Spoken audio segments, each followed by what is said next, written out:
Bucks enter today's game with an overall record of 7 wins and 1 loss, while the visiting Colonels stand at 2 wins and 4 losses. 50 plus from Islanders. Oh, we promise. They're not cold calls. They are up. Savvy. Your assistant. Facility. Why? Online of it. Oh, and with the General Assembly session coming up.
From Arlington, Massachusetts, John Bowen, walking out with Dave and Heather Bowen, and sisters Krista and Ava.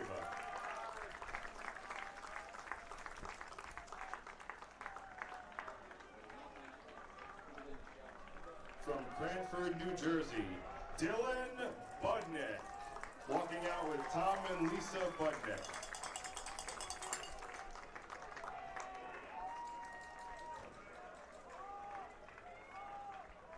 From Sandwich, Massachusetts, Zach Katarius, walking out with Michelle and Luke Katarius, and brothers Luke and Jake.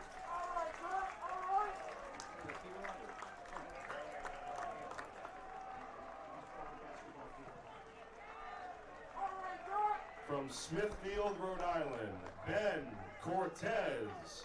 Walking out with Catherine Cortez and grandparents Vincent Petrarca and Ida Cortez.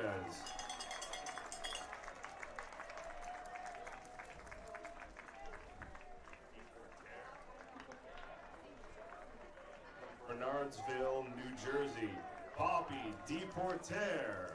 Walking out with Melanie and Michael DePorter.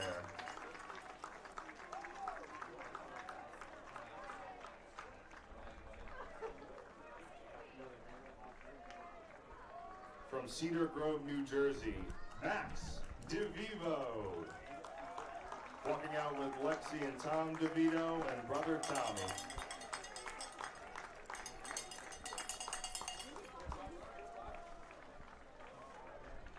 From Hummerock, Massachusetts, Jason Dwight. Walking out with Kelly and Brian Dwight.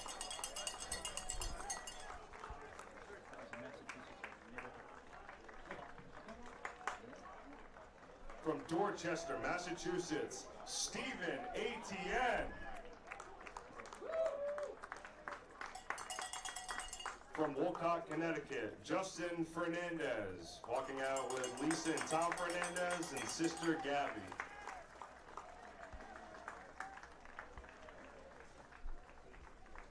From Old Greenwich, Connecticut, Blake Guerreri. Walking out with Amy and Robert Guerreri.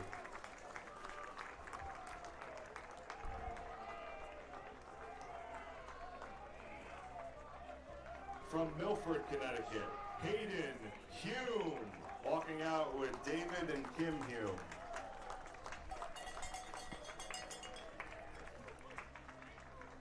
From Washington Township, New Jersey, Joe Highland, walking out with Pete and Paula Highland and brother Ryan.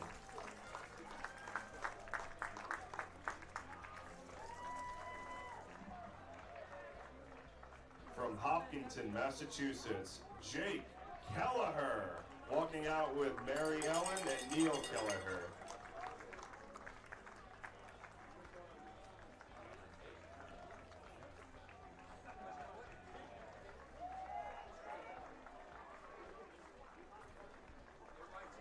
From Pembroke, Massachusetts, Nick Lane, walking out with Molly Lane and sister Georgia and friend Erin Sheehan.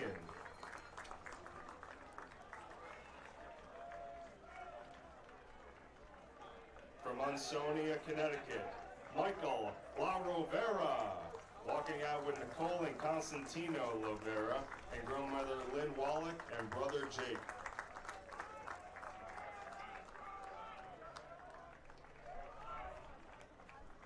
From Groton, Long Point, Connecticut, Zach Letelier, walking out with Joe and Kate Letelier and siblings Laura and Josh.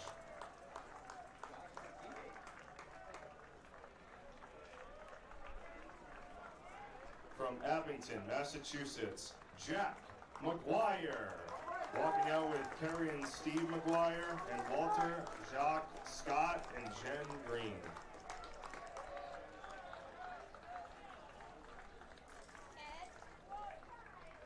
From Colts Neck, New Jersey, Joey Muriello, walking out with Matt and Nicole Muriello.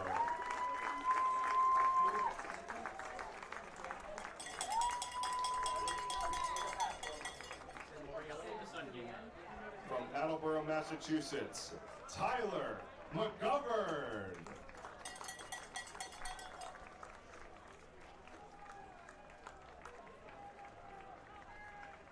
From Midland Park, New Jersey, Matt Messier, walking out with Patty and Mark Messner.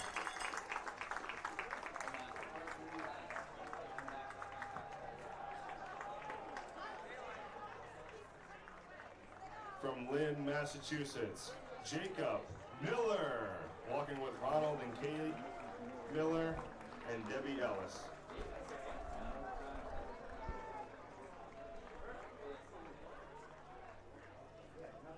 From Franklin Square, New Jersey, Dylan Nagy, walking out with Dawn and John Nagy.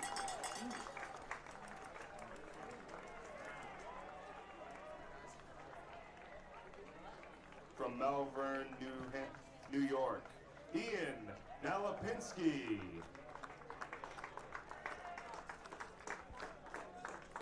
From Ardmore, Pennsylvania, Pete Noonan.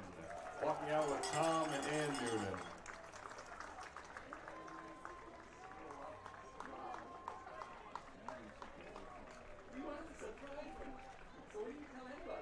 From your local Middletown, Rhode Island, Ty O'Loughlin. Walking out with Jennifer O'Loughlin and brother Jalen.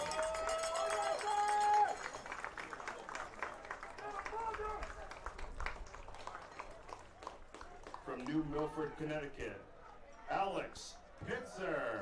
Do I stop Walking out with Shelley and John the recording Pitzer. at like halftime, or do I let it keep on running? You stop it, yeah. Okay. From your local East Greenwich, Rhode Island, Nat Sylvia. Walking out with Mark and You're Gary recording right Sylvia now, so you'll and stop brother it, Michael. and then I'll dissolve it to like one of these images. Okay. From Phillipsburg, New Jersey, Elion Telford. Walking out with Bolana Wilson and Tremaine Lane and Andrea Wilson.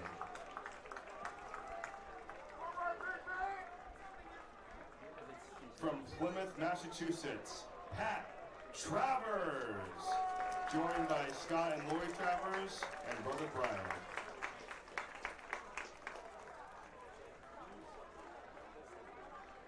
From Chelmsford, Massachusetts, Joe Vecchione.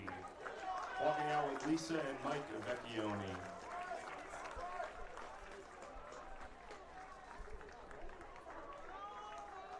From Everett, Massachusetts, Brian Velez. Walking out with Fernando Velez and sister Lisa. Yeah. Right.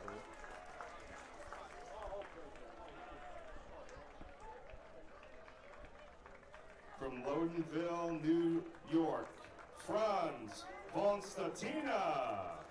Walking out with Paula von Statina and brother Stefan von Statina.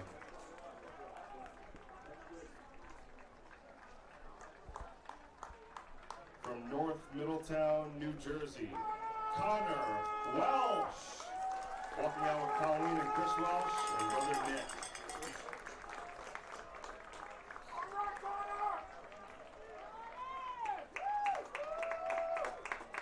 From Foxborough, Massachusetts, John Whitehouse. Joined by Colleen and Todd Whitehouse and brother TJ.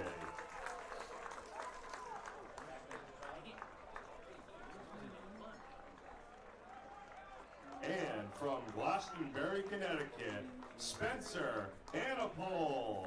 Joined by Jeanette Taylor. Let's hear it for these Seahawks seniors.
tied for first place at 3-1 or 4-1. I had it in front of me and I lost my little sheet of paper. But they're in a battle with Western New England, Endicott, and even Husson to try to finish first. Yeah, and Husson is the team they'll be playing next weekend. So that'll be an interesting battle as well, because Husson wants, they want into this conversation as well. Salve, Endicott, Western New England all 3-1. Husson 2-1. Salve has 2 games left. So does Endicott and Western New England. Husson has 3 games to go. And Salve's final opponent of the regular season is next week at Husson. But this one takes on a bit of significance, even though Curry is winless in the conference at 0-3, 2-4 overall. Salve's responsibility is to keep on winning and not suffer a costly second loss. Yeah, the last thing you want is to say, well, we didn't win the conference because, we had that bad Saturday afternoon against a winless team. You got to keep going. You got to play every game like it's, a must win. And one of the things that Kevin Gilmartin is really good at is bringing that kind of urgency to a football game. Well, Kevin Gilmartin is the head coach of this team in his 9th season, longest tenured coach in team history. His record is 53-26. He's taken his team to the postseason 5 of the last 8 seasons, and he has a couple of bowl championships to his credit. One of the key factors today is that the leading rusher in the conference and one of the leading rushers in the nation, Joey Moriello, is unavailable for today's game. He's rushed for 1,362 yards, averaging 7 yards a carry, 170 yards a game. He's rushed for 11 touchdowns, caught 1 touchdown pass, leads the conference in rushing, averaging per game at that 170. The number 2 rusher in the Commonwealth Coast Conference averages 71 yards a game, 100 yards less a game than Joey Moriello. It's unbelievable. That is a statement unto itself. Joey's been the Commonwealth Coast Conference Player of the Week 5 times, but not available today. He has a leg injury that he suffered, and it doesn't look to be overly serious. He is here, but he's not dressed in uniform. He's just here to be with his teammates, his fellow seniors. But he is simply going to be held out of today's game, and then they'll determine further things during the week. Yeah, we watched him moving around, and, the comment I made was he seems to be walking well, but there's a big difference between walking and, cutting and playing at this level of football. So he's got to make sure it's right. And he's joined by another senior, the number 2, the quarterback, Jack McGuire, 6'5", 205, and what a year he's having. 126 for 232, 54%, over 1,600 yards passing, 16 touchdowns, 5 interceptions. He's averaging 201 yards a game, and he's number 1 in the conference in passing touchdowns and number 3 in passing per game. And when he throws, he has just a wide variety of receivers to choose from, and they're all darn good. Number 1 he likes to go to is Pat Travers. He's got 29 catches, 394 yards, and 4 touchdowns. He also goes to Hayden Hulme, 12 catches, 252 yards, 2 touchdowns. Max DeVito has 15 catches and 6 touchdowns, tied for the number 1 in the conference for receiving touchdowns. Marcelino Labella, 15 catches, 204 yards, and a touchdown. And Joey also is a good receiver with 15 catches. Of course, he won't be out there today, but he also can go to John Whitehouse, Ben Cortez, Jack Hannon, even Nick Lane at times. I mean, this is a big group of receivers. The kicker is Chris Maida. He can get it up to 45 yards. He's 6 for 9 in field goals, as long as a 36, and he's 26 of 27 in extra points. There are a number of standouts on defense for the Seahawks. Guys like Zach Ludeman, who's a sophomore linebacker, leads the team in tackles with 55. Zach Katarius is a senior captain and a linebacker. He has 53 tackles and a sack and a half. Other leading tacklers and players, Zach Tucker from the secondary has 3 picks. Joey Vecchione, a senior linebacker. Matt Sylvia out of East Greenwich, always a factor in the secondary. C.J. Minchin has been coming on of late, and Connor Foley with a couple of interceptions. And Dylan Budnick, 7 sacks for Big Dylan, tied for number 1 in the conference in sacks. Alex Pitzer up on that front line as well, 4 sacks. He's number 3 in the conference. Some interesting stats for the Salve Seahawks. Yeah, they get 30 points a game, and their opposition only getting 19. So you can see they really can't put points on the board. A lot of that has to do with Joey Moriello, but we'll just have to see how they handle his absence today. Their highest game was 50 against Rowan. We were here for that. 48 against UNE. We were here for that. Most points they've allowed is 41 against Western New England in their only loss of the season. Total yards per game, 408. They're allowing 303. Rushing yards per game, 201. Their opponents at 110. Passing yards per game, 207. Their opponents at 194. They're 43% on third down conversions and 50%, 6 out of 12, in fourth down conversions. And in the red zone, 84% effectiveness. Last week, a very significant 21-14 win over Endicott. They scored 15 unanswered points in the fourth quarter. A couple of touchdowns from in close by Connor Welch. They held Endicott to 16 yards of offense in the second half last week. I literally went back and rechecked it. I said, maybe I missed something. I didn't. It was right. Yeah. Jack McGuire threw for 147 yards and 1 touchdown. That to Max DeVito. And Joey Moriello did run for 71 yards before he suffered that leg injury in the third quarter. The Curry College Colonels, winless in 3 conference games, 2-4 overall, led by head coach Skip Bandini in his 15th season, number 1 all-time in wins for Curry with 87. But on the road has been tough for Curry this season, 0-3. And they've also dropped their last 3 in a row. And last week, they had no game. They were off last week, so they've had a bunch of rest. They are led by a very good quarterback whose name is Justin Mullaney. Yeah, he's a senior captain, number 2 passing per game, 146 for 231. That's 63%, 6 touchdowns, 5 interceptions, 233 yards a game. His performances against top teams, against Endicott, he had 274 yards, 2 touchdowns and 3 interceptions. And against Western New England, he was 25 of 31 for 162 yards and 1 interception. Running back Chris Jenkins is a sophomore, leading rusher, but he's only got 265 yards and a couple of touchdowns. Against Endicott, though, he had 133. That's literally half his total, and a touchdown. When they throw, they'll go to Gabe D'Souza with 23 catches. Against Endicott, he had 8. Max Bell, the junior, 31 catches. Devin Hughes is 24 catches. Miles Cogdill, Angel Martinez, Richard Sullivan, and Chris Jenkins round out that receiving core. Well, I was noting, if you didn't pay attention, Justin Mullaney is very accurate, but he doesn't have a lot of touchdowns. 6, yeah. Almost as many interceptions with 5. Right. So that's part of the struggle right there, I guess. Defensively, Gregory Sylvia is a senior linebacker from Coventry, Rhode Island. He leads the team in tackles by a wide margin, 44 of them with 1 sack. Got a good quarterback in Cameron Cruz, who's only a freshman. Michael Sims is a sophomore linebacker. Bailey Smith, a senior linebacker.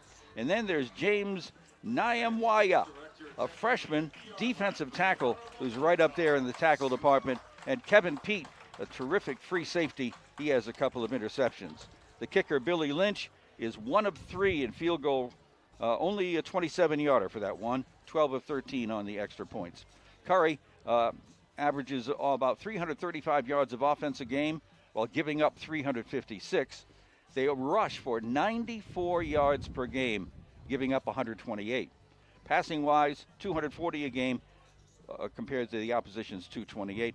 They're scoring about 15 points a game and giving up about 24. So that's a quick rundown on these 2 teams. We're having the coin toss as we speak in the middle of the field. And it looks like Curry has won the toss. So let's see what happens as Curry, winning the toss, has decided to. Yes. Talk to us. They're going to receive the opening kickoff. Hey, there we go. All right. We said it couldn't happen. So many teams like to defer, yeah. do that deferring, but not Curry. They want the football. And they want. It's so interesting that they want the. Oh no, I get it now. Yeah, they are into the wind. So Salve did take the wind at their back. So, All we right, go. here's what the fashion report is. Curry in white jerseys, white helmets, and dark blue pants and dark blue numerals. Salve in their brand new dark gray uniforms with blue numerals that are often hard to see, and we do our best in that regard. And I think we're getting close to a national anthem time here. So we'll just take a pause for that. And then we'll be just about ready to get things started. Chris Haddon is the referee leading the officiating crew. And we'll give you the whole rundown right after the national anthem.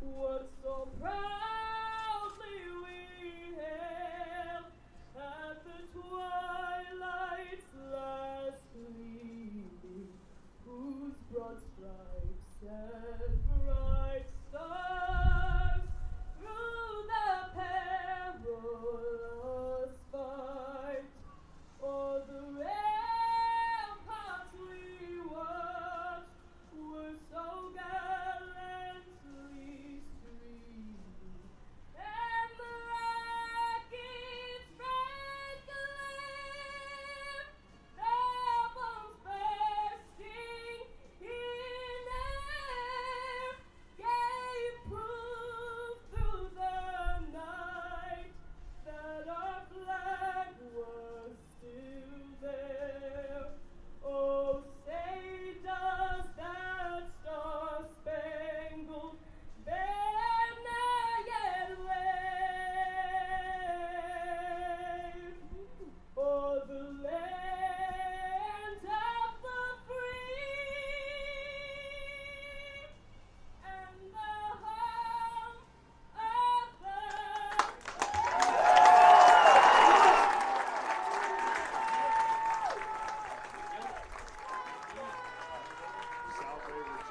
Nicely done. I did not get.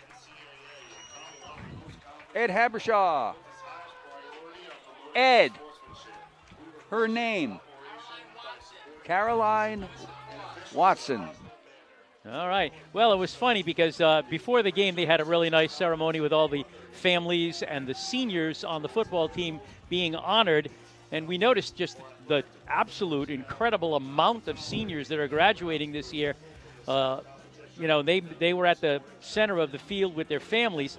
And I kind of looked down in the stands, and, you know, there didn't seem like there was a big crowd to kind of, you know, to cheer them on. And then they came off the field into the stands, and it's packed.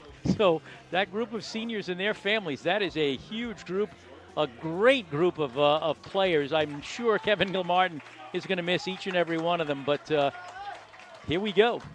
All right, the referee, the officiating crew, Chris Haddon, the ref, is Dave Sibilia, the umpire.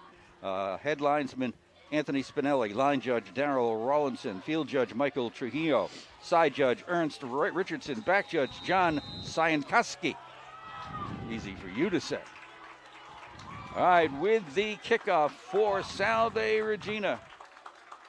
Chris Maida lets it go short, high, end over end, taken at the 18, around the 15, run back on the far side, and a tackle made right before the 30-yard line on the return man for Curry. And where's my roster? What did I do with my roster? No. Okay. That's all right. You. Number 13 was a return man. Oh, Chris Jenkins. All right. Right about the 29-yard line is where Curry's going to start. First and 10 from their own 29, going left to right, which means they're going into the wind, which is westerly, or from east to west. You know, sometimes it's calm and sometimes it kind of kicks up, so we'll see how it affects things. Spread formation, quick pass over on the far side is complete, and a pickup of about 3 yards on that one. Quick tackle right away by the Seahawks, and doing the honors would be, yes, Bob, number 10 of the Seahawks, and that's, what? Wrong roster. That's Mike La Rivera. There we go. That catch was by Gabe D'Souza, by the way. Was that Gabe D'Souza? Okay. I believe so. All right. 2nd down, 7. And trips over here on the right side. The handoff goes up the middle, and this will be about a 2 or 3 yard gain, and not much more. And right there to make the stop is Dylan Budnick. And that run, was that Chris Jenkins or? Chris is number 13, Zach Sanderson's 25. Who ran it? Who ran that? It was Chris Jenkins. We got to do a better job, meaning me, picking up numbers more quickly. All right, slot formation to the right. Shotgun formation for quarterback Justin Mullaney. He's about 5'11". He's going to roll out to the far run. side, Nope. now pitch, and the pitch is on the ground and goes over the sideline. Well shy of a first down. Yeah, he pitched it backwards, and it was not a good one. It hit the ground, and fortunately for Curry, it kind of rolled out of bounds. So it goes right about the line of scrimmage, so no gain, and it's going to be 4th and 5, and Salve's going to get the football. Jeffrey Wilson's the punter. He's from North Attleboro. And back deep has been lately Max DeVito, who's been doing a great job on special teams. And that's Max back at his own 30-yard line. Into the wind will go this punt, a high snap, but brought down. And there's the kick getting away. Oh, good. And Max misjudged it. It's rolling around. Max has to get away, and they'll take it right about the 30-yard line. Max got, I think, a little bit faked out by the wind that it carried that ball on him a bit. Yeah, but a pretty smart play by him to get away from it. You know, sometimes you get a little over anxious. That time he decided, let it sit right at the 30-yard line. Salve will take over. Right to left they go with the wind at their back with their first possession of the game. At their own 30, and Jack McGuire goes to work at the quarterback slot. And he's going to play fake, look over the middle, throw wide open, Max DeVito, first down around the 45-yard line. Boy, I'm telling you, Jack McGuire is as accurate this year as I have ever seen a quarterback. He just is on the money 90% of the time. 44-yard line, a 14-yard pickup, 1st and 10. Connor Welch is the single setback on the shoulder of McGuire, and he'll look to pass again. Same kind of pass. What a catch by Max DeVito, down around his ankles and into Curry territory near the 40-yard line. And then when he's just a tiny bit off and throws the ball low, his receivers save him with a great shoe-top catch by Max DeVito. Set up on the left side, cross the middle for the 2nd time in a row, and 2 first down receptions. He sets up again wide on the left. 1st and 10. This time it'll be a handoff. Off tackle, an opening, and room, and a gain. Nice run, probably Connor Welch. Let's see, no, it may not be Connor. It looks like a number 35 is the man on the run, and 35 would be Nicholas Lane, formerly a tight end. Down inside the 30-yard line, moving right down the field are the Seahawks. McGuire, over the middle it goes, and off the hands of the intended receiver. That was Jack Hannon. He had a touchdown, too. He was just breaking toward the middle of the field. The throw was on his hands. If he catches that in stride, he just goes for 6. And make it 88. Apparently it was Hayden Hume, not 80. But incomplete. The ball is at the 28 of Curry. It's now 2nd down and 10. Salve on the march, right to left. Slot formation on the right side. The shotgun snap, the pitch over here, and the run to the right side. It's Salve's. And let me pick up on that for you. That is Joe Vachon. And he went wide to the right side after the pitch. He got inside the 20, just shy of a first down. It's 3rd and 1, near the 19. Trips to the left. McGuire gets the snap. Quick throw over here is caught. First down and more, down inside the 10-yard line. Nice reception by John Whitehouse. Boy, Salve is looking really good, especially in the passing routes. They're at the 9, 1st and goal. And they're using different backs here, and I think I got a different one in there right now, too. McGuire looks to pass toward the end zone and just behind the intended receiver at the edge of the goal line. That was Hayden Hume, the intended receiver. That time Jack McGuire was just a little bit behind Hayden Hume with his pass. So it is 2nd and goal from the 9. And it will be Max DeVito split to the left. And Travers to the right. McGuire wants to pass in the middle. Touchdown, Max DeVito. Simple pattern. He set up wide left, slanted toward the middle. McGuire hit him in stride. It's an easy game, and it's a touchdown, Salve. Boy, I'm telling you, it has been a 2 or 3 step drop and a quick release for Jack McGuire, and then he just zipped it down the field for the touchdown. Extra point attempt now. Usually it's Chris Maida. Ball's down, the kick is on the way, and the kick is no good. That was attempted by Tommy Olson or Dylan Hallett. No, that was Dylan. Dylan Hallett attempting the extra point and not succeeding.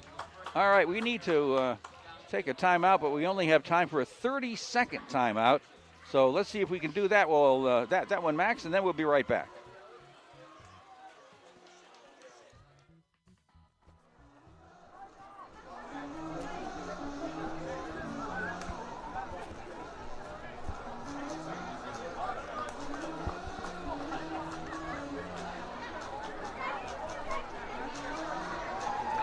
Kicking, 83, 13, and 81.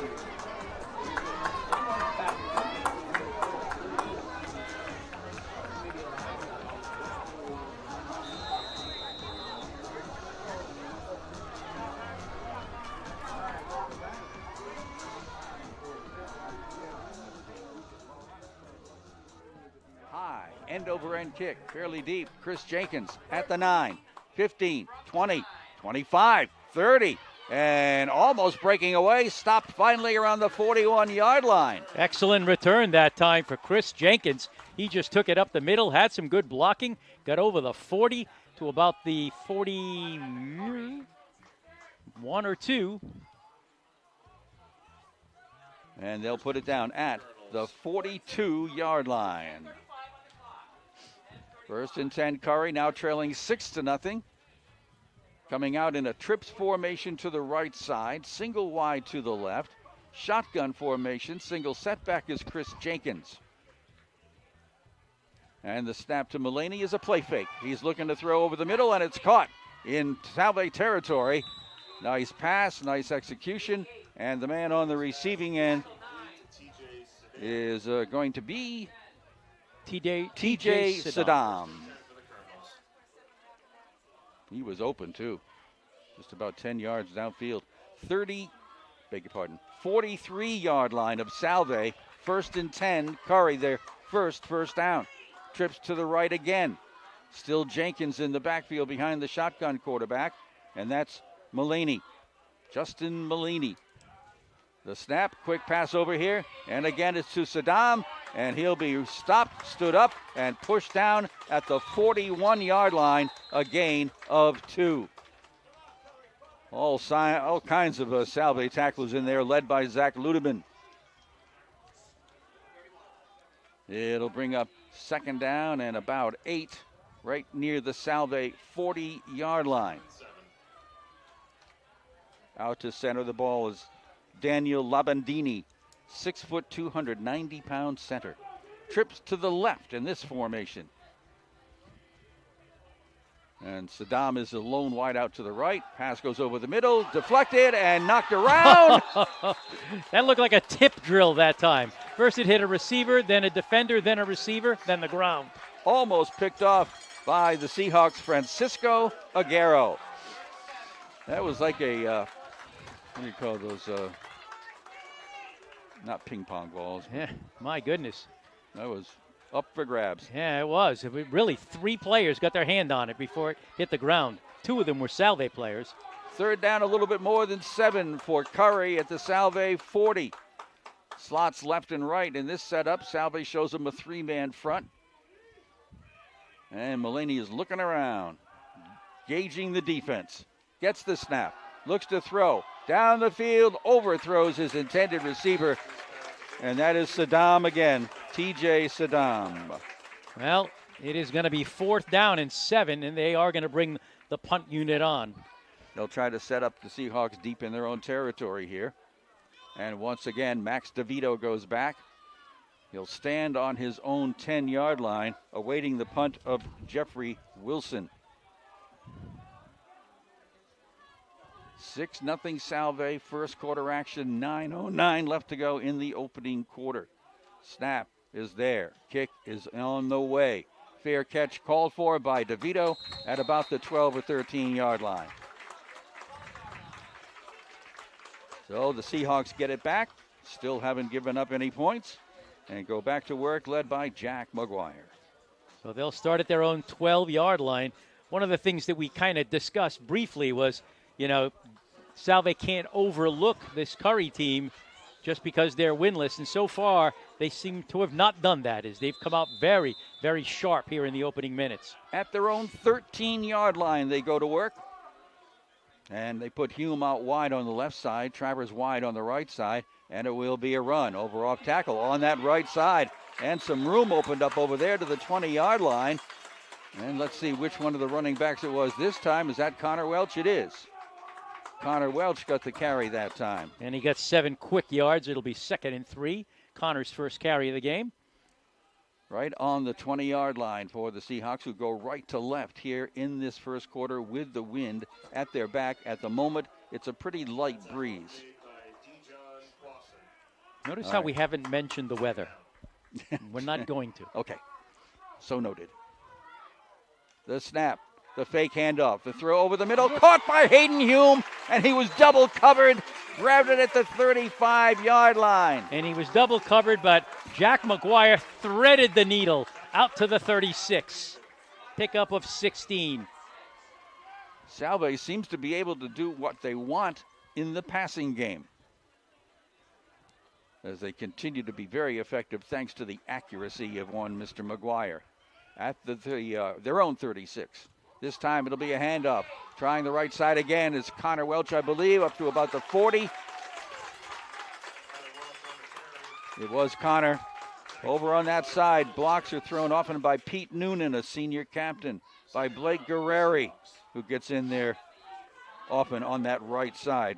Blake out of Old Greenwich goes 5'8", 275, and Pete is 6'1", 250 out of Ardmore, Texas. They gave him the 41, pickup of 5, 2nd and 5. And the snap and the handoff. Left side this time, running room, first down, and then stacked up. And let's see who the ball carrier was. It was Connor again. All right, with Connor carrying it, it gets out to the 48-yard line of Salve. That's a first down, as they begin what looks to be another march of productive proportions. Slot formation right, single setback behind. McGuire pitches it wide to the right, and turning the corner and up close to a 10-yard gain is Salve Regina's Nick Lane. Boy, Nick Lane's starting to kind of get a little bit more involved in the offense as a running back now. Did he get the 10? It's got to be close. He picked up 9. All right. My pencil just broke. That's not helping me at all. All right. Maybe 8 to the 44.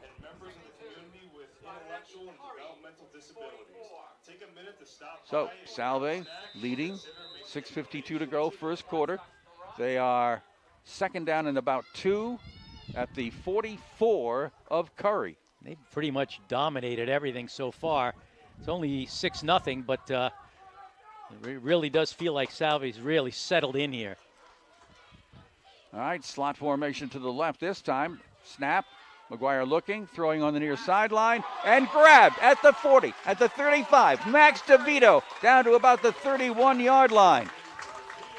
For a split second, that looked like it might be picked off, but the sure-handed Max DeVito plucked it out of the air and gives Salve another first down. They mark it at the 32 of Curry. Another 12 yards. And now Max DeVito kind of becoming a favorite receiver with 4 catches already. Trips to the right side. Back to pass. Over here on that right side it goes. And this looks like, Pat Travers inside the 25-yard line. It is Pat Travers. So the march continues. Second down, about 8. They're inside the 25-yard line. Picked up about 8 on that one. Trips to the left in the shotgun. Jack McGuire will drop back, quick drop, throws down the far sideline, but not there. A little bit too far ahead of him was the intended receiver, Mr. Travers. And we do have a flag. That time he just sailed it, and there was no chance of a catch. But there is, as you say, a flag right around the line of scrimmage. Not usually good news for the offense. No. And it's an ineligible receiver. So that'll drop him back about 5 yards. And the ball goes to the 29-yard line. Is it a loss of down? They still have it as second. Second down and 7. Snap. McGuire looking, throws, slant pattern, caught. Hayden Hume on the run. 15, 10, 5. Hayden Hume, touchdown. Another situation where they set up the wideout on the left side, had him do a little slant pattern, and off he went in between 2 or 3 defenders. And Hayden Hume from Jack McGuire puts Salve back on the board. 29 yards on that pass play. Right now, Jack McGuire is 8 for 10 for 113 yards and 2 touchdowns. Max Ward trying an extra point. This one is on the way, and this one's good, just over the crossbar. 13-0 Salve, 5:16 to go. First quarter. We'll be back in 60 seconds.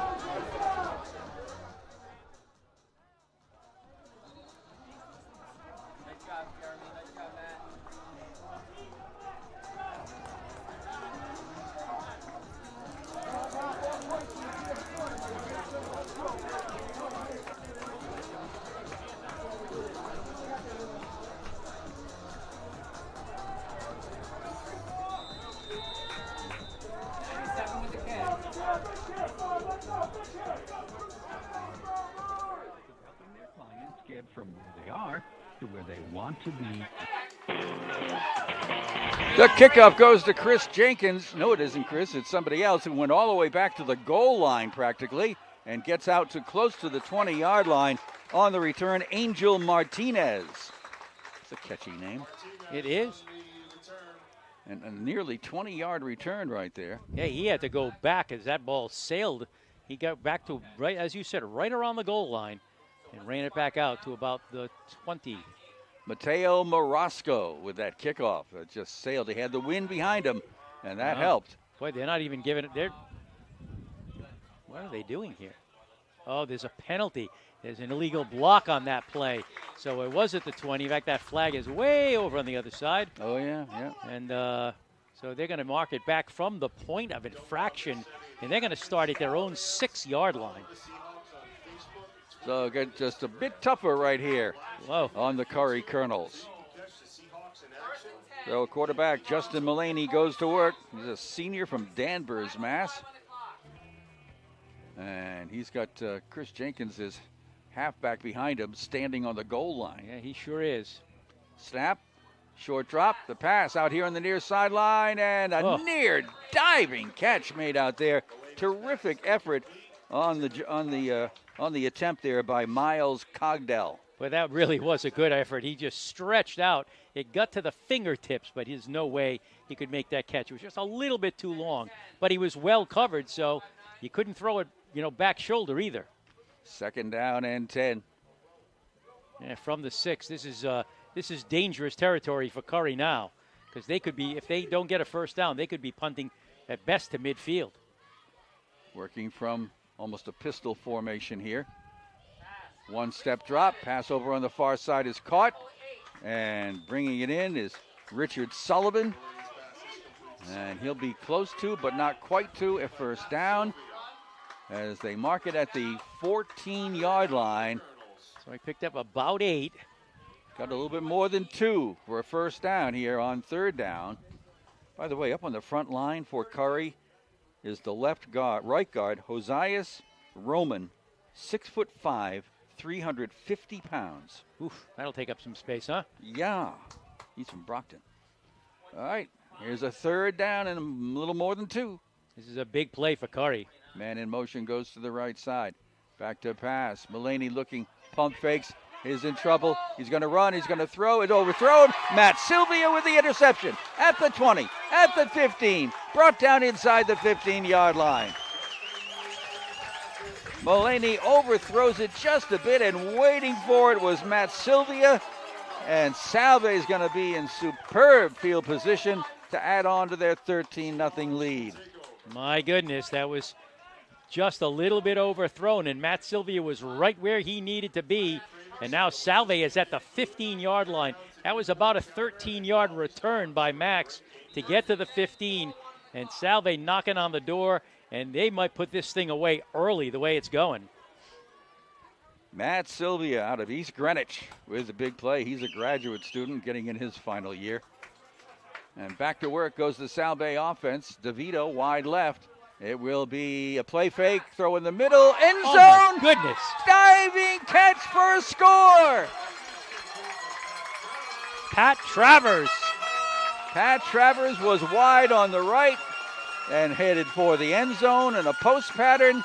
And as usual, Jack McGuire got him so that Pat could make a diving catch into the end zone. What a throw and what a catch. All right, an extra point try here for Dylan Hallett, who just made the previous one. This kick is going to be wide to the left. So it is a 19-0 Salve lead, just under 4 minutes to go in the quarter. We'll take this timeout. Your main Sherman family serving Rhode Islanders for nearly 60 years. Matt, you can zoom in on that huddle down there.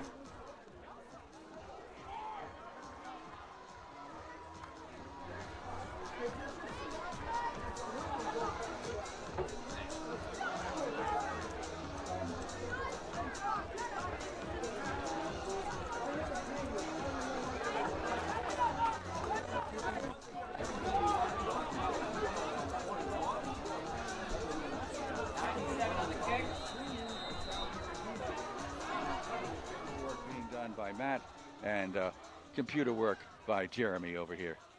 Jack McGuire is now 9 for 11, 128 yards, 3 touchdowns to 3 different players. Morosco, another long kickoff, taken in the end zone by a step. And right up the middle goes the return. And this will be over the 25-yard line. Another nice run back right there for Curry College. And that's Chris Jenkins.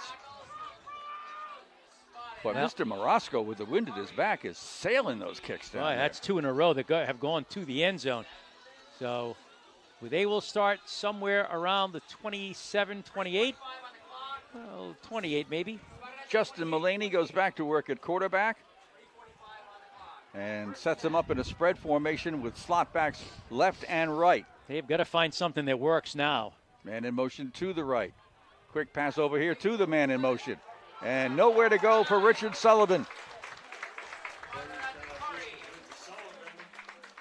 Covered right away by a number of people, not the least of which would be Joe Vecchione. Pick up 2 yards on the play, but that's not what they were looking for, I'm pretty sure. All right, Max Bell was in there as a wideout. He heads for the sideline. And up to the line of scrimmage come the Curry College Colonels inside their own 30. 2nd down and 9. Trips to the left side in this formation. Short drop, the pass down the sideline, and it's going to be incomplete. Ooh, that could have been holding. Intended for Taj Coakley. On the coverage was Zach Tucker for Salve. And that'll bring up a 3rd down and a little less than 9. Yeah, it was a little bit of a grab on the jersey by Zach Tucker, but the officials said it really wasn't enough, and it just goes harmlessly as an incomplete pass. Across that front defensive line for the Seahawks, Dylan Budnick, Dylan Hodge, and Alex Pitzer most of the time. Trips go out wide, left side. Single wide on the right is Taj Coakley. Jenkins in the backfield behind the quarterback. Man in motion, Sullivan again, goes to the right. Short drop, pressure applied. He gets away from it, Mulaney does, but he'll be tackled at around the 31-yard line. No place for him to go. Right there, as usual, Zach Katarius, one of the leading tacklers on this team, a senior captain. And they're going to give Mr. Pitzer a little bit of credit, too. So a 4th down situation. We'll have the Colonels punting again into the wind with 2.5 minutes to go in the opening quarter. 19-0 Salve. Yeah, we're still in the first quarter, too. Back is Max DeVito at his 35-yard line. The punt is going to get away, a high spiral. DeVito won't be able to handle it, although it bounces right to him. So he grabs it and then loses it, and it's picked up by Curry, and the run back will be stopped inside the 20-yard line. Well, that was not the way you want to handle that punt. He grabbed it on the bounce, and he did get it pretty well. But as he was being tackled, it almost looked like he tossed it away. It was such a bobble and a fumble. So it popped out, picked up, run back, and now Curry's in business at the Salve 17. Ryan Eldridge, the man on the spot to recover the fumble and advance it. Let's see what the Salve defense can do with Curry at the 17 of Salve. Their first golden opportunity. Salve's defense has been pretty flawless so far. They may have to be now. Slots left and right in this set. And it is going to be a handoff right up the middle for a short gain. And that's a new running back on me. Thompson is his name. 49 maybe?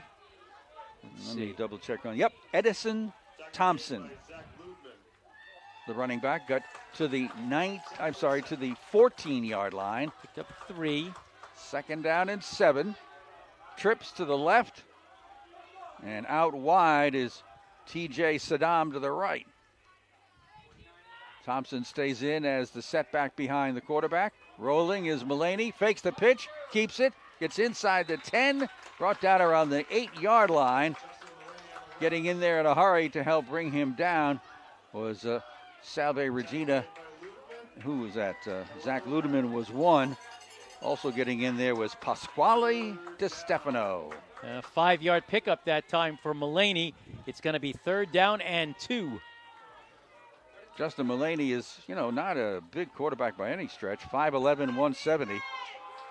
Got some nice blocking on that right side. All right, we do the double slot formation again. And Thompson still in as the setback by himself behind the quarterback. Short drop, pass over in the corner, and it is incomplete. Wow, and a late penalty flag. A very late penalty flag. Looked like good coverage by Salve. They did get tangled up there, but it didn't look like pass interference on either one of them. And really, it was a hit off the receiver, went to the ground. The 2 players rolled, started to get up, and then the flag came out, and it's against Salve. Zach Tucker was on the coverage. He turned to look at the pass. He didn't do face guarding, but apparently some kind of contact was called a penalty. interference, and they'll put it down on the 2-yard line. 1st and goal. Okay. Let's see if it's Edison Thompson's time to try to get across the goal line. Slots again, both ways. Thompson gets the easy. handoff and walks into the end zone. That was too easy. That was really easy, behind one of those big men, and I think it was behind Josias Roman, the 350-pounder. So Curry's on the board, 19-6. As we have less than a minute to go in the first quarter, a costly Salve turnover sets it up. On for the extra point will be Billy Lynch out of Mansfield, Mass. And he'll set it up. His holder is Jeff Wilson. And the kick. Well, that's good enough. Wow. That's halfway to Easton's Beach. Yeah. So it is 19-7 with Salve on top. We'll be back after this. The match is a national ball by helping the fight against leukemia, lymphoma, and other blood disorders.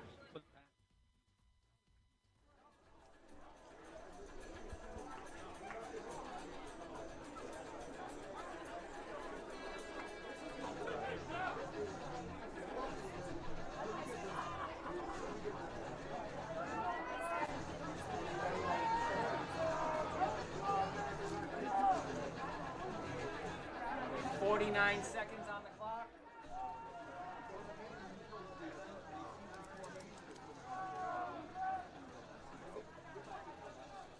And kicking off will be Billy Lynch for Curry College. 19-7, 49 seconds left, opening quarter. A short drive that was set up by the Salve turnover. Yeah, 4 plays, 17 yards. Edison Thompson takes it in from the 2-yard line, and Curry's on the board, and that was after a fumbled punt that got them that ball down deep in Salve territory. Let's see where Lynch wants to go with his kickoff. He's going to go a line drive ground ball bouncing around. Big hop in the reception at the 23, and the return is coming back to the 35, to the 40, and almost to the 45. What a great return over there. It was on the far side. And that is, okay, I got him. Thomas Ganji? Really? If that's number 46.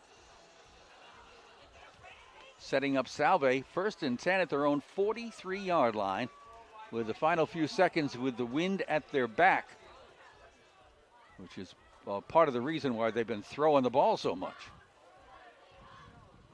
Single wides left and right. McGuire in the shotgun will pitch to the left side. And a nice piece of running over the 45 to about the 47. That's Connor Welch. And in there to help make the stop is Gregory Sylvia out of Coventry, leading tackler on this team. Pickup of about 4, 2nd and a little less than 6. Right to left goes Salve for now. That's about to change after this play. Maybe before this play. Yeah, maybe they'll just wait and let the quarter run out. Nope, they'll take the snap. And here's a long throw down the far sideline, just overthrown, intended down there. Boy, that's not Pat Travers, but it's incomplete. And ends the quarter. Here we go. 19-7 Salve with the ball, and we'll be back right after this. That pass was intended for Marcelino Labella. The Brick Alley Pub and Restaurant. Oh, nice move there, Max. Local favorites. Excellent.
40, pickup of 13 yards. Jack Hannon just saw his quarterback in trouble and ran to open territory, and Mr. McGuire said, "Oh, hi, here, catch this." We'll take that. 1st and 10. Snap to McGuire. Pitch wide on the left side. Not much there. This is going to get a couple of yards at best. Coming in to help make the stop from the secondary, free safety Kevin Pete. Nick Lane was the ball carrier. Kevin Gilmartin using about 3 different backs to replace the injured Joey Moriello. 2nd down and 8. Mainly gone with Connor Welch and Nick Lane for the most part. And a little bit of Mr. Vachon. All right, trips to the right side in this formation. McGuire gets everybody set. Takes the snap, pitches it over on the right side. This looks like Nick Lane again. Gets by 1 puck, and there's the ball on the ground. And it'll be recovered by Kevin Pete of Curry. Wow. Another Salve turnover. And Curry gets the ball back, this time in their own territory, right around the 32-yard line. That's the 2nd turnover. Now, we were expecting inclement weather, but it really hasn't been. It's relatively dry, but Salve's had trouble handling the ball a couple of times now, and Curry's going to take over at their own 32-yard line.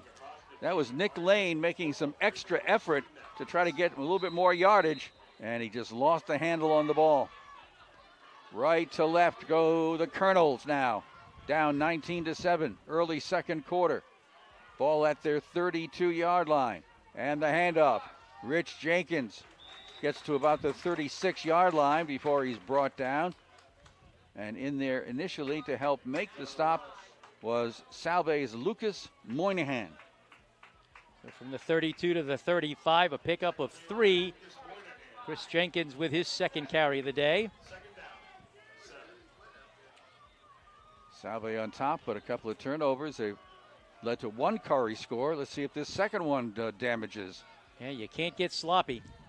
Slots to the right and left in this set. Spread formation. Justin Mullaney in the shotgun will hand it off. And there's running room. And the ball comes loose. The fumble's on the ground and recovered by Salve. Right on top of it is Francisco Aguero, as Chris Jenkins got a good gain, but then lost the football. Well, turnabout is fair play, I guess.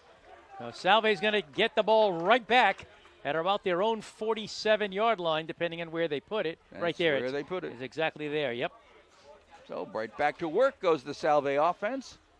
Possessing the ball, becoming a rather important factor. Yeah, it's really strange. Unless the field is wetter than it looks. Joe Hyland is in as the tight end. He sets up on the left side. And it's Connor Welch back there with quarterback Jack McGuire. Oof. Here's Connor Welch. And even that handoff was kind of iffy. He held on to it, got just over midfield. Yeah, picked up about 3 or 4 yards on the play. Boy, right now, it kind of strange that it's happening the way it is, but right now, hanging on to the football is becoming an issue. Michael Sims on the tackle. From the now 49 of Curry, 2nd down, little less than 7. McGuire in the shotgun, hands it off again. There's a nice little hole on the left side, and a 1st down.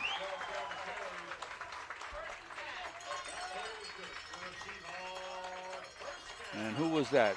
Was that? No, it wasn't Connor Welch, because Connor's just, yeah, it was Connor Welch. I'm sorry. Connor got down to the 41 of Curry. Picked up 8 yards and a 1st down. And I'll tell you, Connor, on 2nd effort, got that 1st down. He just kept pushing forward. Running well today, for sure. Connor, 5'9", 180 out of North Middletown, New Jersey. 1st and 10, Salve. 41 of Curry. Curry's looking for pass, but it's a run. And nice movement and a great run here. Oh, what a terrific job of avoiding tackles. That time by Salve's Evan LaRoche, who gets into the backfield mix. Out of Bellingham, Mass. And what have we got, a penalty? That's too bad. That was a brilliant run by Evan.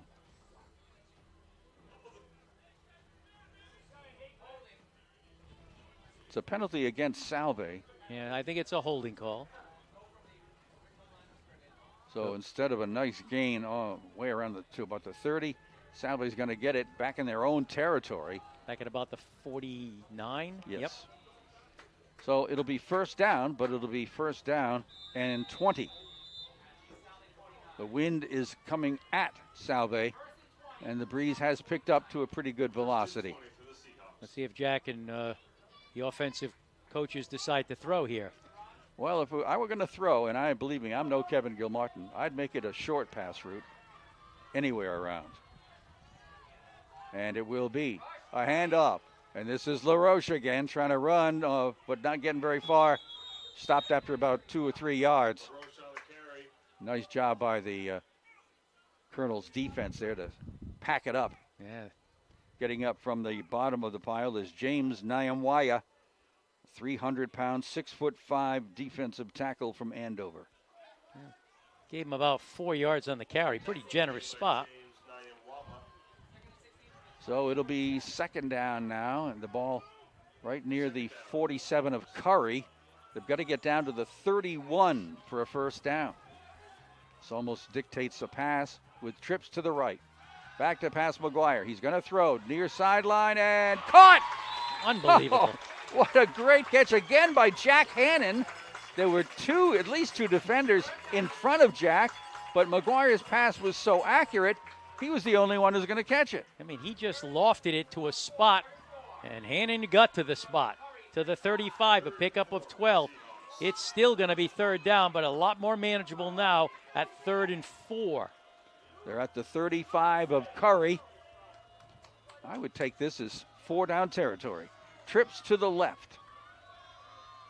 Single setback next to McGuire. Back to pass, short drop, out of the backfield. The pass is off the mark. And that was intended for, let's see, who was that? Nick Lane, yeah. Yep, Nick Lane. Kind of floated that one, and I think into the wind, you're going to have to give it a little bit more zip as that kind of floated away from Nick. Now it's going to be 4th down and about 4. And again, we're not seeing any evidence of a punt, nor do we expect it. By the way, coincidentally, I've been looking for a little more zip for the past several years, but it just hasn't worked out. Well, there you go. It's a slot formation. Left side. The reverse. And let's see if this gets the first down. It does and more. Penalty flag is thrown inside the 15-yard line on a great play. Marcelino Labella. It's all coming back, though. I don't know whether it's going to be an illegal block or a hold, but somebody for Curry is on the ground. And not exactly sure what the call is going to be. But the referee has told Salve players who are pleading their case, you step aside, folks. We'll take care of this player first. Who is Carl Joseph. Referee Chris Haddon, whose microphone is breaking down. He's going over to talk to Salve, maybe to issue a little bit of a warning. It was probably an illegal block because Carl Joseph is sitting down on the field right now. And they have 2 players down, by the way. There's another one across the way being treated by the rest of the staff, I guess. That was downfield where the run was being made by Marcelino Labella. What a great call. What a great execution. But Salve may be forced to punt if this is a 15-yarder.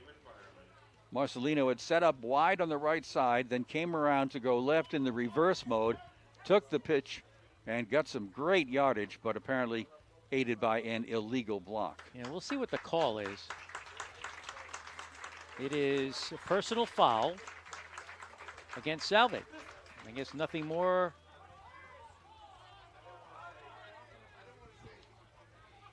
It's going to be 4th down.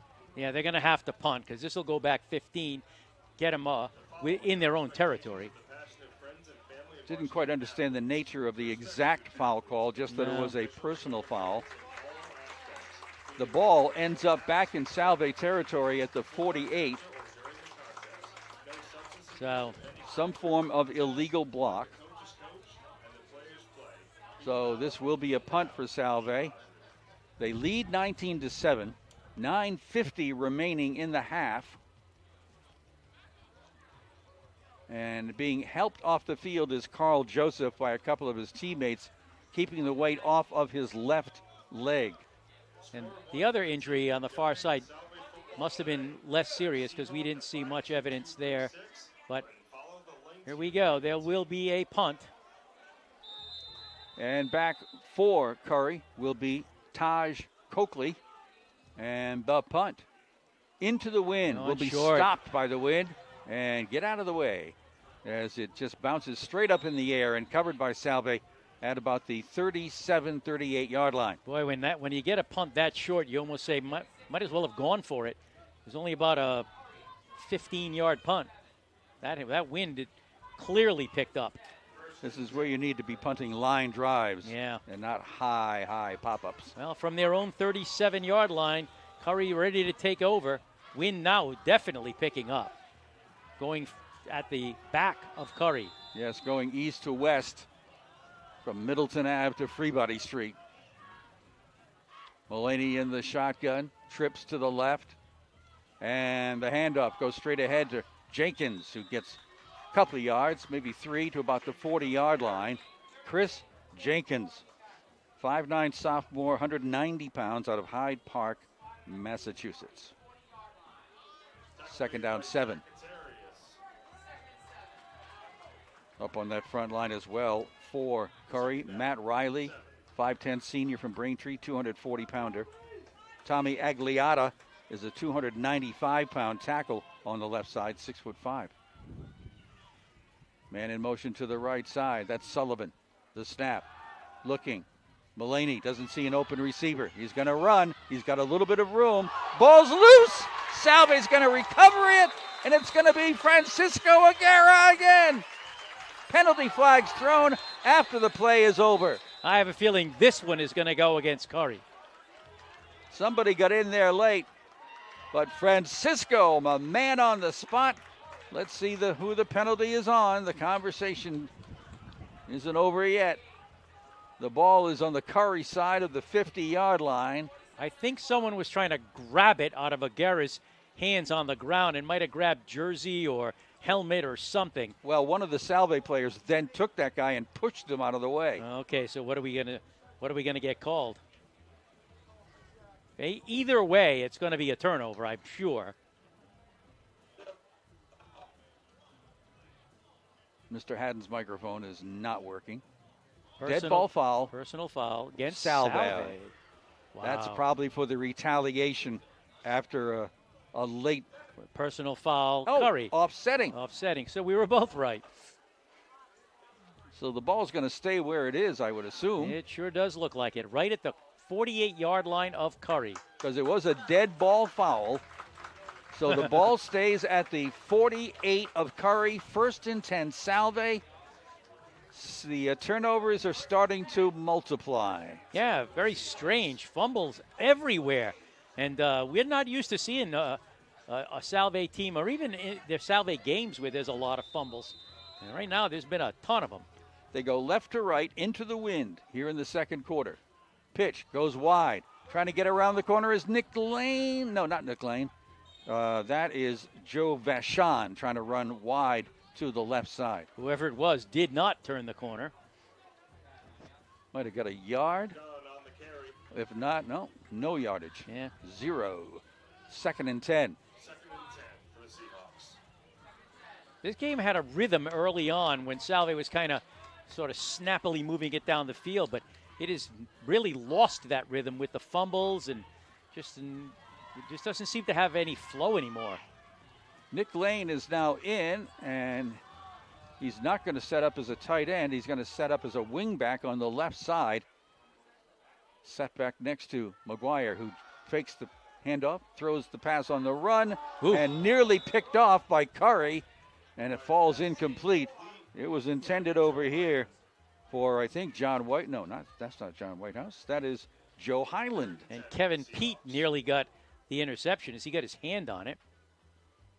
Throwing on the run into the wind. Not a good combination. 3rd and 10 for Salve. But, you feel it. The game is sort of kind of grinding to a kind of a halt almost.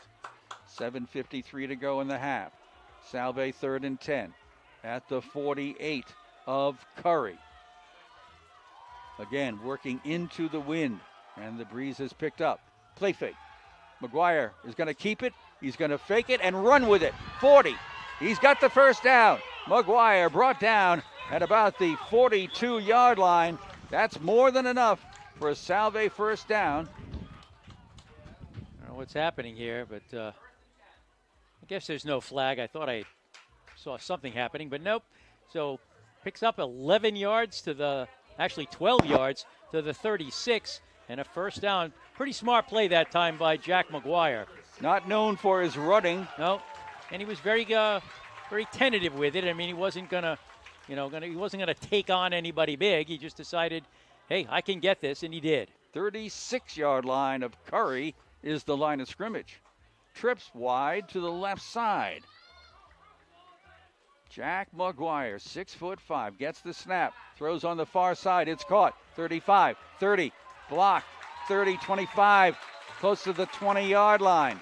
That is Max DeVito. He stepped out somewhere around the 24. Pickup of 12. Jack McGuire wasted no time. Took the snap, made the pass. Those quick, short pass routines, as long as there's no defender close by, usually produce. All right, from the 24, it's 1st and 10. Trips go to the right side in this formation. McGuire will hand it off. Ooh. And, what a hit. Solid hit that time to bring down the Salve running back. And is that Vachon again? Joe Vachon, number 34? It looks like it, yep. But I think everybody in the stands felt that hit. You could hear, ooh. Yes. So the gain is to the 23-yard line, a pickup of only a yard that time. 2nd and 9 for Salve. Left to right they go here in the second quarter. 6.5 minutes to go in the half. Snap, McGuire, handoff. Got a hole in the middle there, and diving for a good pickup here is Connor Welch. Yeah, he was going to be stopped for about a 2-yard gain, and he just dove forward. Eventually getting down on top of him, Gregory Sylvia. Yeah, so it's going to be 3rd down, about 5, as they get to the 19-yard line. All right, let's see what Curry sets up defensively. Looks like a 4-man front. Now it's a 5-man front.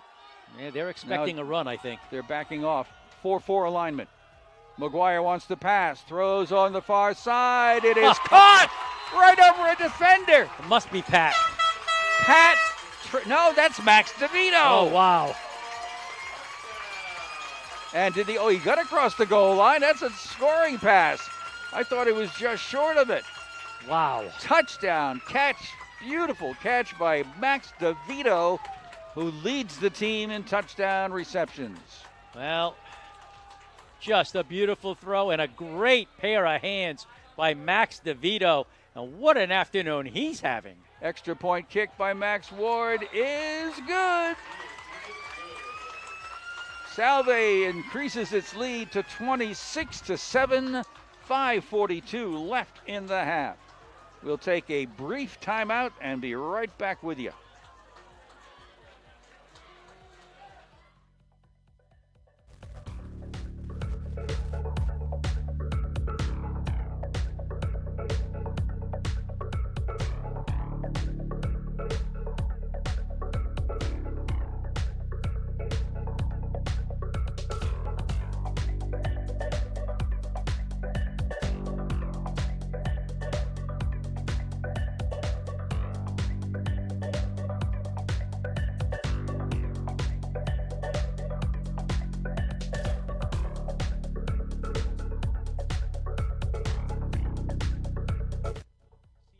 Team, he just added 2 more. Well, let's see how we do on the kickoff here. It's right into the wind. Yeah, this one's, we're going to have to keep this one on a line drive or else it's not going to go very far. Mateo Marasco does the honors. And here's the approach. Low line drive, bouncing around and fallen on by Richard Sullivan at the 35-yard line. Good job by Morosco and a good job by Richard Sullivan of Curry. So that touchdown drive for Salve was 7 plays, 48 yards.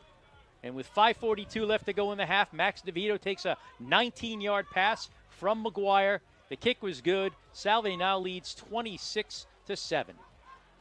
Back to work go the Colonels, led by quarterback Justin Mullaney. Trips to the left.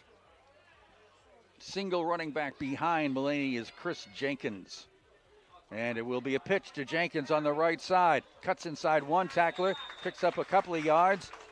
Good coverage, though, that time by Salve Regina. Helping to finish it off was Dylan Budnick.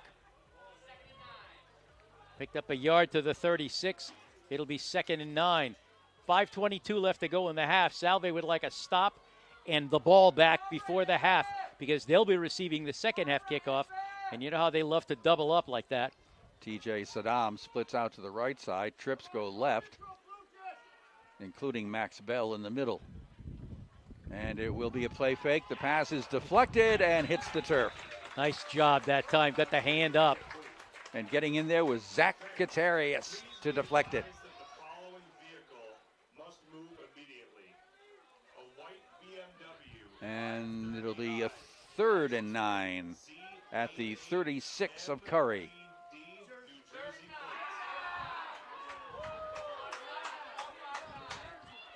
All right, here come the Colonels. See if they can find a 3rd and 9 solution. Right to left they go with the wind at their back. Double wides left and right. Mullaney, short drop, throws far on the right side. Gets it in the hands of the running back over there, Zach Sanderson, but a short gain that'll bring up 4th down. Well, I think Salve's going to get their wish here. Tackle credited to Zach Letelier, 6-foot senior out of Groton Long Point in Connecticut. So it'll be a punting situation here. Jeffrey Wilson handles that chore for Curry. And who are we going to put back deep? Somebody? Yes, Max DeVito. And with the wind at his back, let's see what Jeffrey Wilson can do with this one, punt-wise. Snap is there. The kick is gone. High. Oh, wow. Spiral. And fair catch called by Max DeVito as he caught up to it at the 15-yard line. Well, that wind is certainly affecting punts today. Right at his back. That thing just took off, but Max DeVito tracked it down for the fair catch at the 15. All right, well, Salve has 4 minutes and 5 seconds to try to get on the board again. And as you know, as we just said, they'll be receiving the second half kickoff, so they would love to get some points up right now. Out comes the offense for the Seahawks. Connor Welch will be the running back as he'll set up behind the shotgun quarterback, Jack McGuire. Going to put trips out here to the right side. Single wide to the left. McGuire gets the snap, hands it off to Connor Welch, puts his head down, dives off the off the left side for a short gain. Yeah, not much there. Picked up 1 or 2, it seemed like. And this is where ball possession is rather crucial. Call it 0. He did not get anything, so it's going to be 2nd and 10. You know, if you're going to take that gamble and put the ball up in the air, you're going to do it into the wind. Yeah, and the wind is definitely picking up. Trips again to the right side. This time, a pass. A lot of pressure put on. And finally, a little drop pass that is going to be picked off by Curry. And the return will be in the hands of Michael Sims. Wow. That time he did what he's been doing all day, kind of that little loft pass that's been going over defenders into receivers. That time it didn't clear the defender, and he intercepted it. And Curry now right there for in scoring position at the 19-yard line of Salve. 26-7 is the Salve lead. The ball is at the 19. 3:18 to go in the half. And again, you can't get careless, even in games in which you seem to be dominating. Trips set up wide to the left side. Sanderson is the back behind the quarterback, Justin Mullaney. The snap, looking left for the pass. Now he's going to be pushed out of the pocket. Throws it on the run. It is caught by Richard Sullivan, who's going to get down around the 10. Mullaney's pass is completed to Sullivan. Tackle made by Joe Vecchione. We do have a penalty flag here.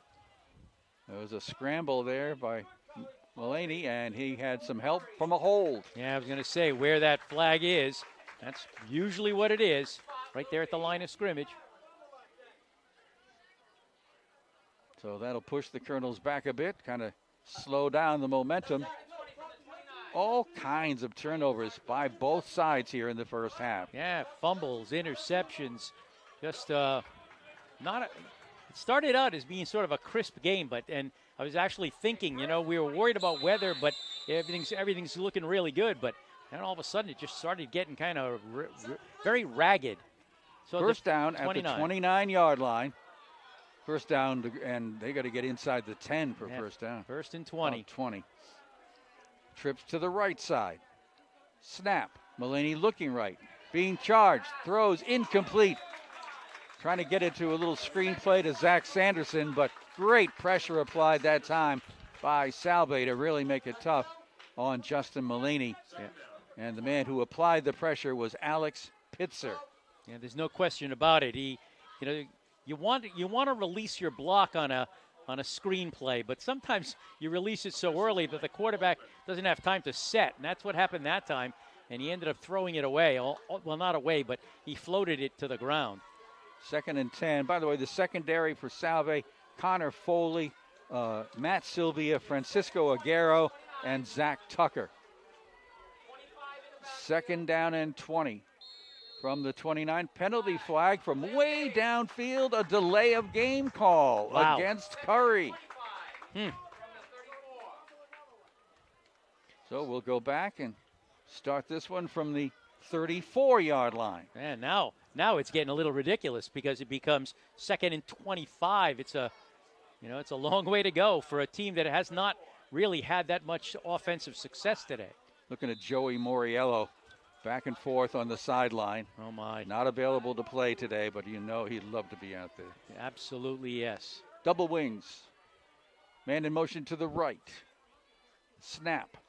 Back to pass Mullaney. Looking over the middle. He may run. No, he throws at the last minute. Almost picked off by Francisco Aguera. Wow. He looked like the intended receiver. Yeah, he got that left hand up. Almost grabbed it with one hand, but it kind of whacked to the ground. Boy, I'll tell you, Salve's defense stepping up right now. So it'll be 3rd down and 25. 3rd and 25. At the Salve 34-yard line. This started at the Salve 19. They may end up punting. 2:38 to go in the half. Trips to the left. Salve up 26-7. The snap, a rollout, the reverse, and looking to pass. Nothing there. And getting away from the pressure and finally down at the 30-yard line. Great pressure applied, not allowing any room for Gabe D'Souza to do anything on the reverse option. 4th down. Derek Martin was on the tackle. What they gain, about a yard? No, about 5 4 yards? 4 yards. Okay. Dave D'Souza. Gabe, yep. Oh, Gabe D'Souza, sorry. With that pass, well, trying to pass, but Yeah. couldn't get free. A field goal attempt with the wind at his back. Well, there's plenty of wind. Billy Lynch. This will be the 47-yard attempt. Snap, kick, it's on the way. Doesn't look like it's long enough, and it is short. Missed by about 5 yards. So Salve holds after their turnover. Gets the ball back with 1:46 to go and leading 26-7, and they will be receiving the second half kickoff. Salve Regina football live on FM 101.1, on WADK.com, and on the Salve Regina stream. Well, with 1:46 to go, it'll be interesting to see what Salve attempts here at their own 30-yard line. Into the wind they go. They're going to put trips out here on the right side, on the near sideline. And the fake pass and the handoff up the middle. A little bit of running room, not too much.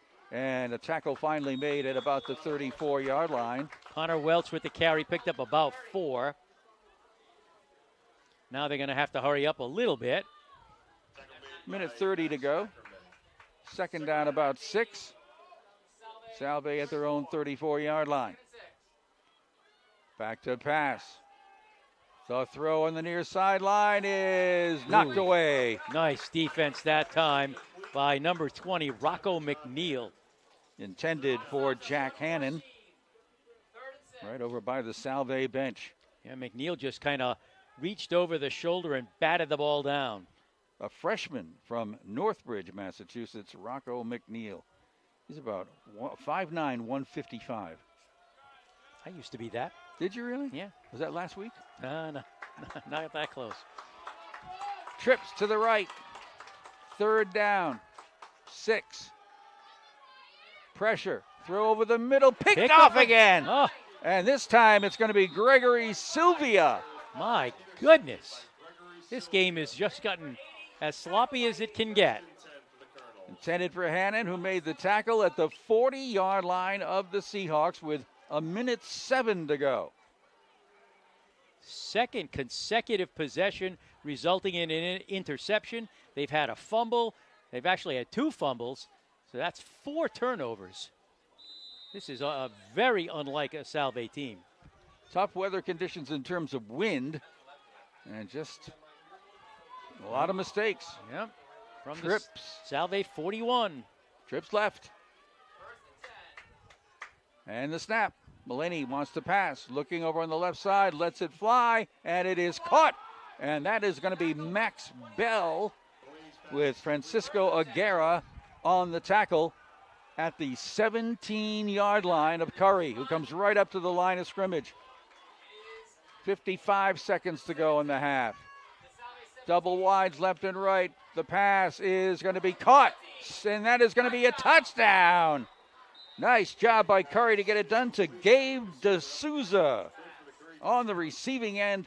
Nice pass, sharp pass by Justin Mulaney. Well, again, the turnover leads to a quick Curry score. Cuts that lead to 26-13, extra point pending, and that sure belongs to Billy Lynch.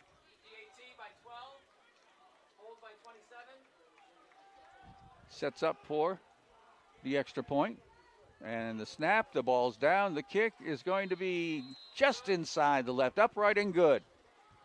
26-14 Salve over Curry. And we'll take this 30-second timeout.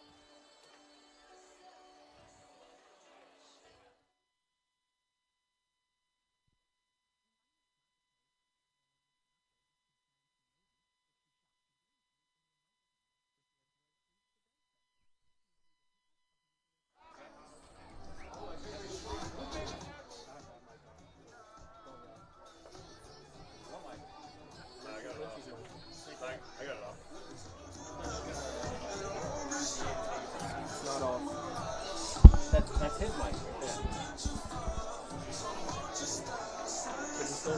Yeah, don't put his mic up.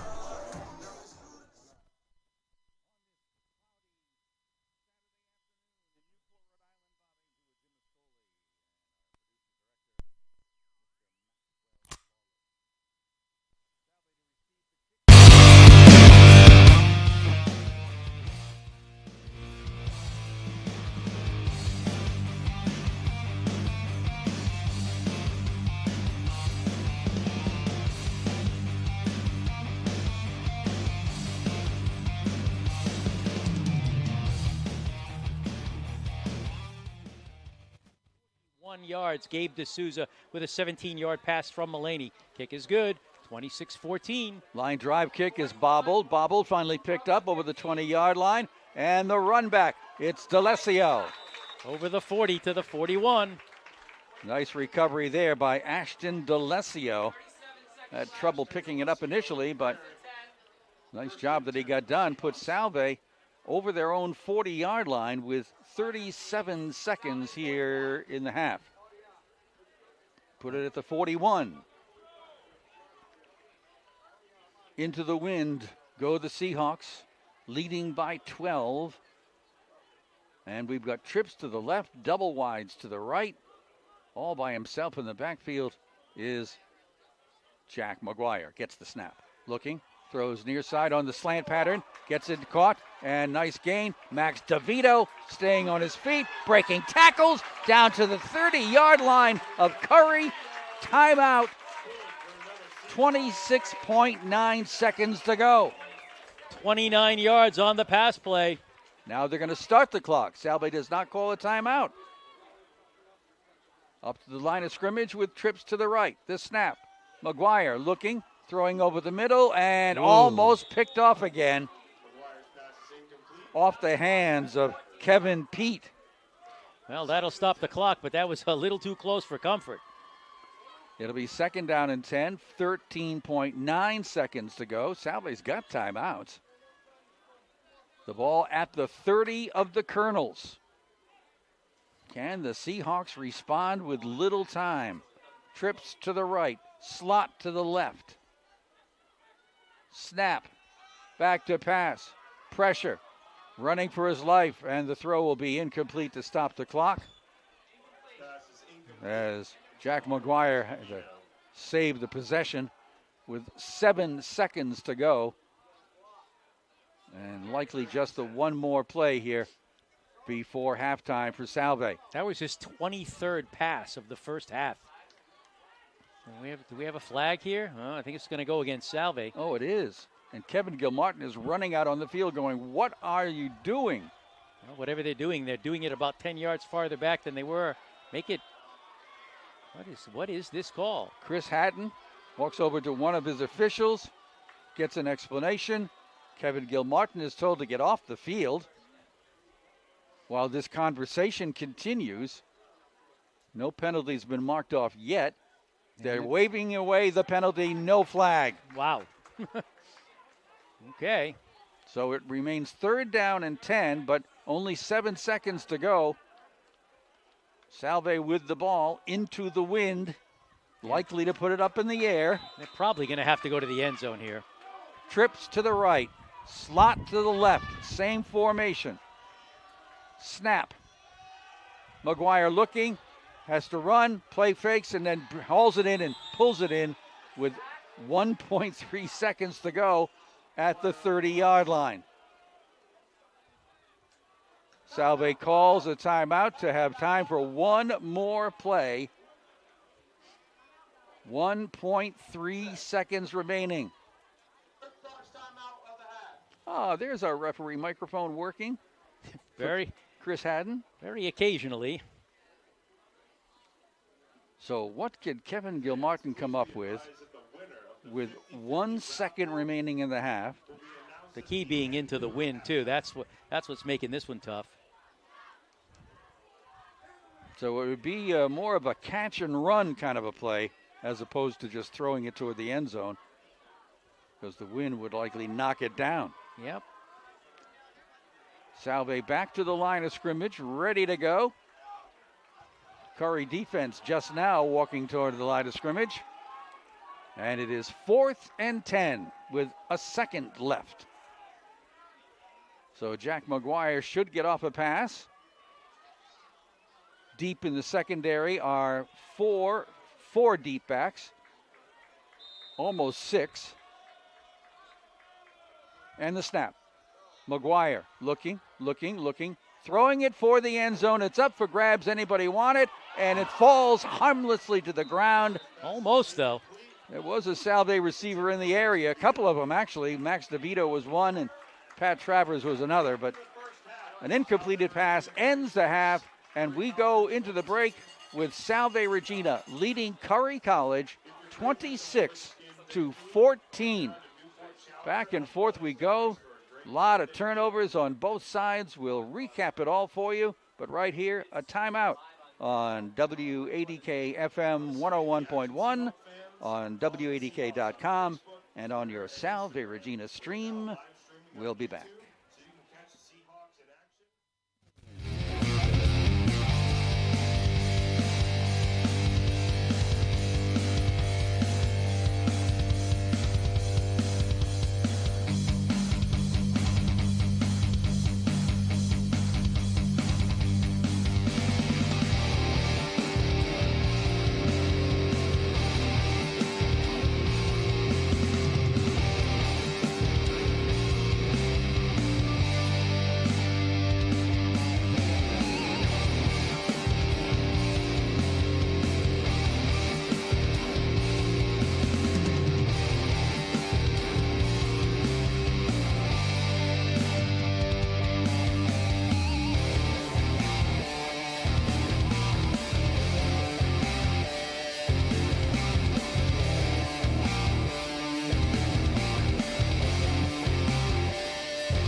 the standings here and what's at stake. There is a battle royal going on for who finishes first in this conference. Salve, Endicott, and Western New England are all 3-1. Husson is 2-1. Games today include Endicott hosting the University of New England, who's 1-2. Western New England has the day off. Husson is at Nichols. Nichols is winless. So you would expect Endicott and Husson to pull off victories, and if Salve can pull off a victory, then all three would be 4-1, or actually Husson would be 3-1. So the battle would continue. Next week, Salve is at Husson to finish their regular season. Endicott is at Nichols to finish their regular season. Western New England will be at the University of New England, and then they finish the following week against Husson. And to figure out how this will all work out, they have to refer to the people at MIT. Do they? Okay. Because it's so confusing. So Husson will finish today at Nichols, next week hosting Salve, and the following week at Western New England. Amidst all that, there is likely to be a tie for first place by somebody. Well, and you got to believe that, of course, with Western New England playing Husson in 2 weeks, that someone's going to get a second loss. And again, with Husson and Salve next week, someone else is going to get a second loss. So there's a pretty decent chance that there'll be a two-way tie, but probably not the 3- or 4-way tie that we're looking at now. And if you look at it, if Salve ends up in a tie for first with Endicott, they get the tiebreak. Yes. If Salve ends up in a tie with Western New England, they lose the tiebreaker. Yeah, exactly. But first things first, Salve has to win, not only today, but next week at Husson. Next week, theoretically, will be the tougher of the two games. This one has been a weird game. I wouldn't call it tough. Salve's kind of shooting themselves in the foot with 4 first-half turnovers, 2 interceptions, and 2 fumbles. That is so unlike Salve. I don't even, we're tracking turnovers. Usually we don't even count them because there's so few of them. An occasional interception, but their ball security has been very good this year. Not so today. Well, when we turn to Jim for these stats, we're going to we'll mention the absence of Joey Moriello, who's out with an injury, a guy who averages about 180 yards a game on the ground. But Kevin Gilmartin has decided, all right, I'm going to take about 4 guys and share the running duties that I would normally give to Joey Moriello. And for the most part, they've been running hard. Yep. And when we see the numbers, if you kind of consider that quartet of sorts, you can see that they're getting the job done. Oh, they definitely are. But again, really, you take away the turnovers, and Salve's running away with this. But you can't take away the turnovers, so, it's 26-14. That's 2 scores. And comfortable, kind of. But you got to play a little bit better in the second half. And the funny thing about Kevin Gilmartin is we've talked to him after so many games and said, so what did you say in the locker room? And when you look out at 40 seniors, as we did before this game, as they were being honored, his answer has always been the same to us. I didn't have to say anything. They knew. And I think that's probably true right now. Those seniors are probably in that locker room right now saying, we should have this game well in hand. We're not doing what we need to do. Let's go. And that's how they seem to fix things. He coaches them during the week, but at halftime, it seems like they just sort of gather themselves together and say, this is what we did wrong. Let's not do that anymore. And somehow it works. So we'll see what he has to say after this one, but that's how it's been. All right, let's go to scoring and numbers. There's a fair amount of scoring, too. Salve started it early. 10:42 left to go in the first quarter. They went 8 plays, 70 yards with their opening drive. Max DeVito with a 9-yard touchdown pass from McGuire. The kick was no good. Salve led it 6-0. Then with 5:16 left to go in the first quarter, Salve 8 plays, 87 yards. Hayden Hulme with a 29-yard pass from McGuire. The kick was good, and it was 13-0. Little bit later, less than 2 minutes later, after an interception by Sylvia, got Salve the ball at the 15-yard line. Pat Travers takes a 15-yard touchdown pass from McGuire on the first play after the fumble recovery. Kick was no good, and it was 19-0. And here we were thinking, okay, let's go. This is pretty much going to be easy. But Then Salve, after the next possession, there was a punt by Curry. Salve fumbled the punt and was recovered at the 17-yard line by Curry. 4 plays, 17 yards. Edison Thompson takes it in from the 2. The kick was good. That made it 19-7. Salve kind of reestablished. 5:42 left to go in the half. 7 plays, 48 yards. Max DeVito, 19-yard catch from McGuire. Kick was good. It was 26-7. But then again, Salve with another mistake. This one was an interception. And after the interception, 2 plays, 41 yards for Curry. Gabe D'Souza takes a 17-yard touchdown pass from Mulaney. The kick was good, 26-14. But very similar to last night, we've got in the high school game we did, the score is a lot closer than the numbers are. So let's look at those numbers. For Salve, Connor Welch, 9 carries, 43 yards, 4.8 yards a carry. Jack McGuire has 2 carries for 12 yards. Evan LaRoche has a carry for 4. Nick Lane has 4 carries, 28 yards, 7 yards a carry. Joe Vachon has 3 carries for 10 yards. So on the ground, they've got 87 yards. Kind of a Joey Moriello half, as you were just saying. 16 carries, 87 yards. So they are covering that very, very nicely. Jack McGuire had a great first quarter and kind of a so-so second quarter. 14 for 24, 213 yards, 4 touchdowns, 2 interceptions. You'll take all those numbers but the 2 interceptions. And remember, he averages just over 200 yards a game. Right, and he's got 213 in the first half.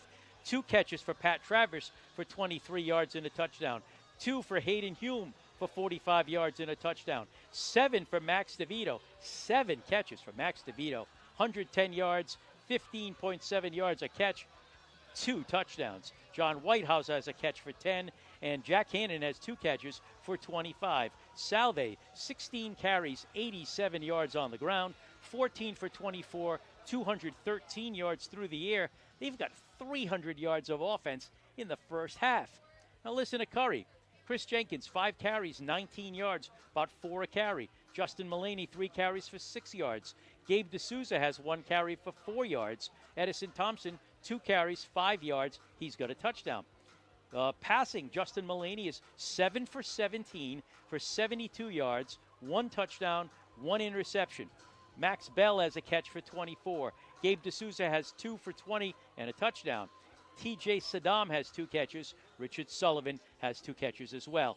So rushing, they get 11 carries, 34 yards on the ground, 7 for 17 for 72 yards, 106 total yards for Curry in the first half, compared to Salve's 300.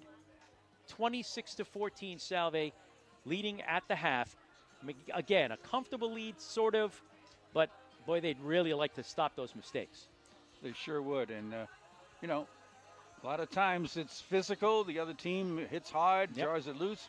Other times it's just a little sloppy. Yeah, But they add up, and I don't think you can afford to commit that same number of turnovers in the second half and get away with it. We've seen 7 turnovers in this game, 4 for Salve, 3 for Curry.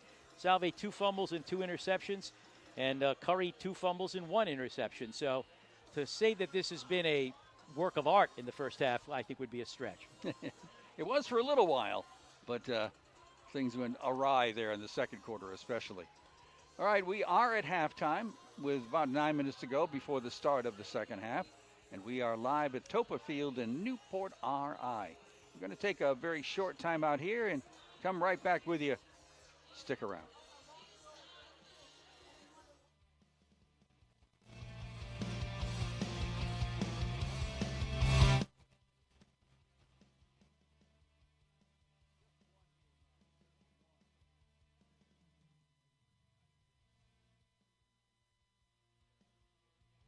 Hello, my name is Kevin Gilmartin. I am the head football coach here at Salve Regina University, and I've been here 9 years now. And actually, the first time I was in the state of Rhode Island was when I came up here for my job interview. And I'm going through Rhode Island, and I'm saying, boy, this is a beautiful state, you know, and I was getting more and more excited. And then all of a sudden I hit the bridges and I said, whoa, this is definitely a little bit different place. And I found myself using the words ridiculous, insane, and awesome, because that's exactly what this place is. It was the place that really got me here, but it's the people that are keeping me here. What are you looking for in a college? The three things I say to look for is, one, location, social, because that's going to be your family, it's going to be your home. Two is going to be academics, because that's what you're going to school for, obviously, to help open up the next 30 years of your life. You know, the players challenge themselves, and they want to be champions on and off the field. And then the third part, the third bucket, the part that, you know, automatically brings a smile to our face is football. You know, obviously we love it, we're passionate about it, and we've been very good on it. And that's me being humble with it. You know, I've been here 9 years, like I said, and we've been to the postseason 7 of those 9 years. In college football in Division III, first place in the conference is going to the playoffs. Second place is going to a bowl game, and then third place and down is going home. And so we've either been first or second place in the conference, you know, 7 of those 9 years. So when I say we're pretty good, that's definitely an understatement. And so at any point in time, if you need to get in touch with us, and obviously that's a big factor of it, our doors are always open and our phones are always available. So call us, text us, email us, however you want to get in contact with us. We'd love to talk to you, because obviously we love talking to the people that are going to join the football family, because we want to get to know them to make sure that you're the right fit for us, because we're huge believers in chemistry and culture for the team, and so we want to get to know you as much as possible.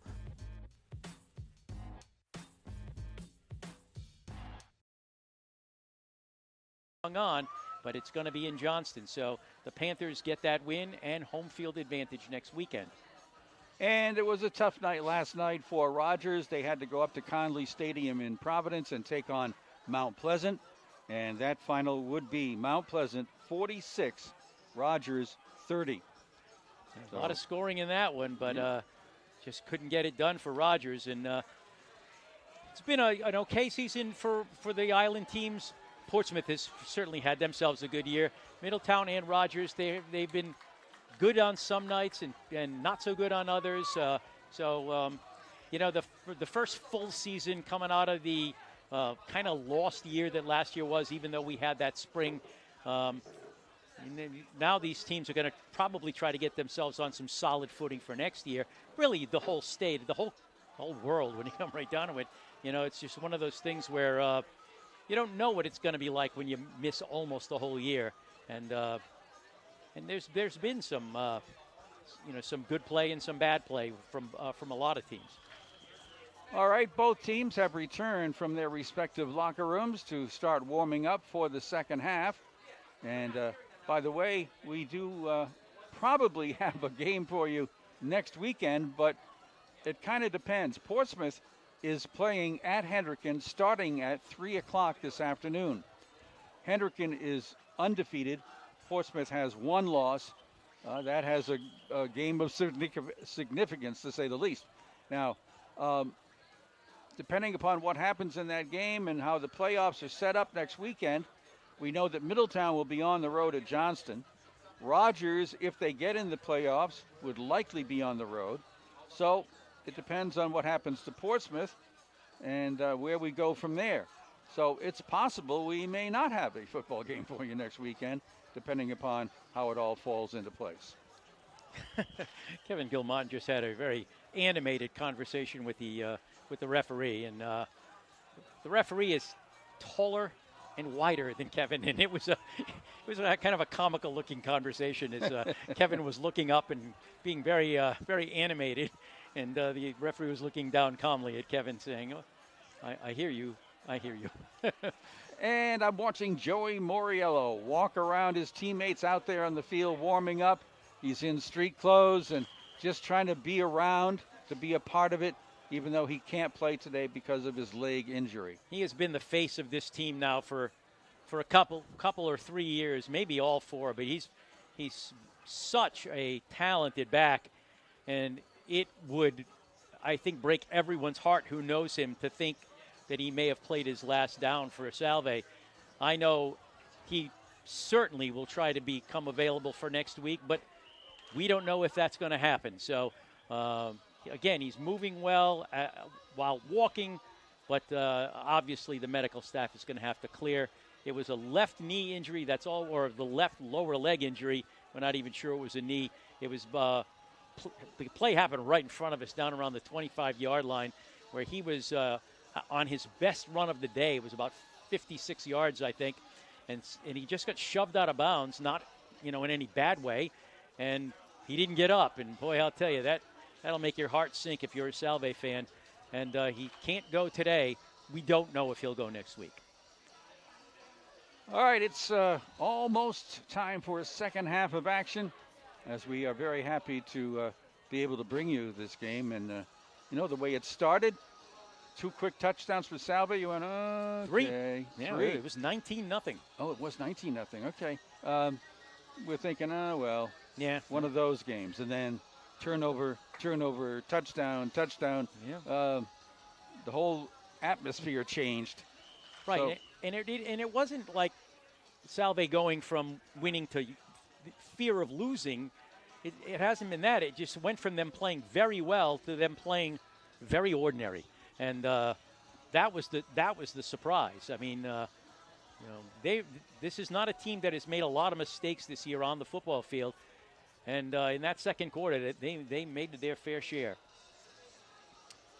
all right, let's see. Curry's over on the far sideline. They are not on the field doing any calisthenics. They're just on the sideline kind of standing around. By the way, I noticed as the teams were leaving the field at halftime to go to the locker room, we had 2 Colonels injured, one on crutches. That was Carl Joseph, who suffered a leg injury. The other player we never did identify, but he had his arm in a sling.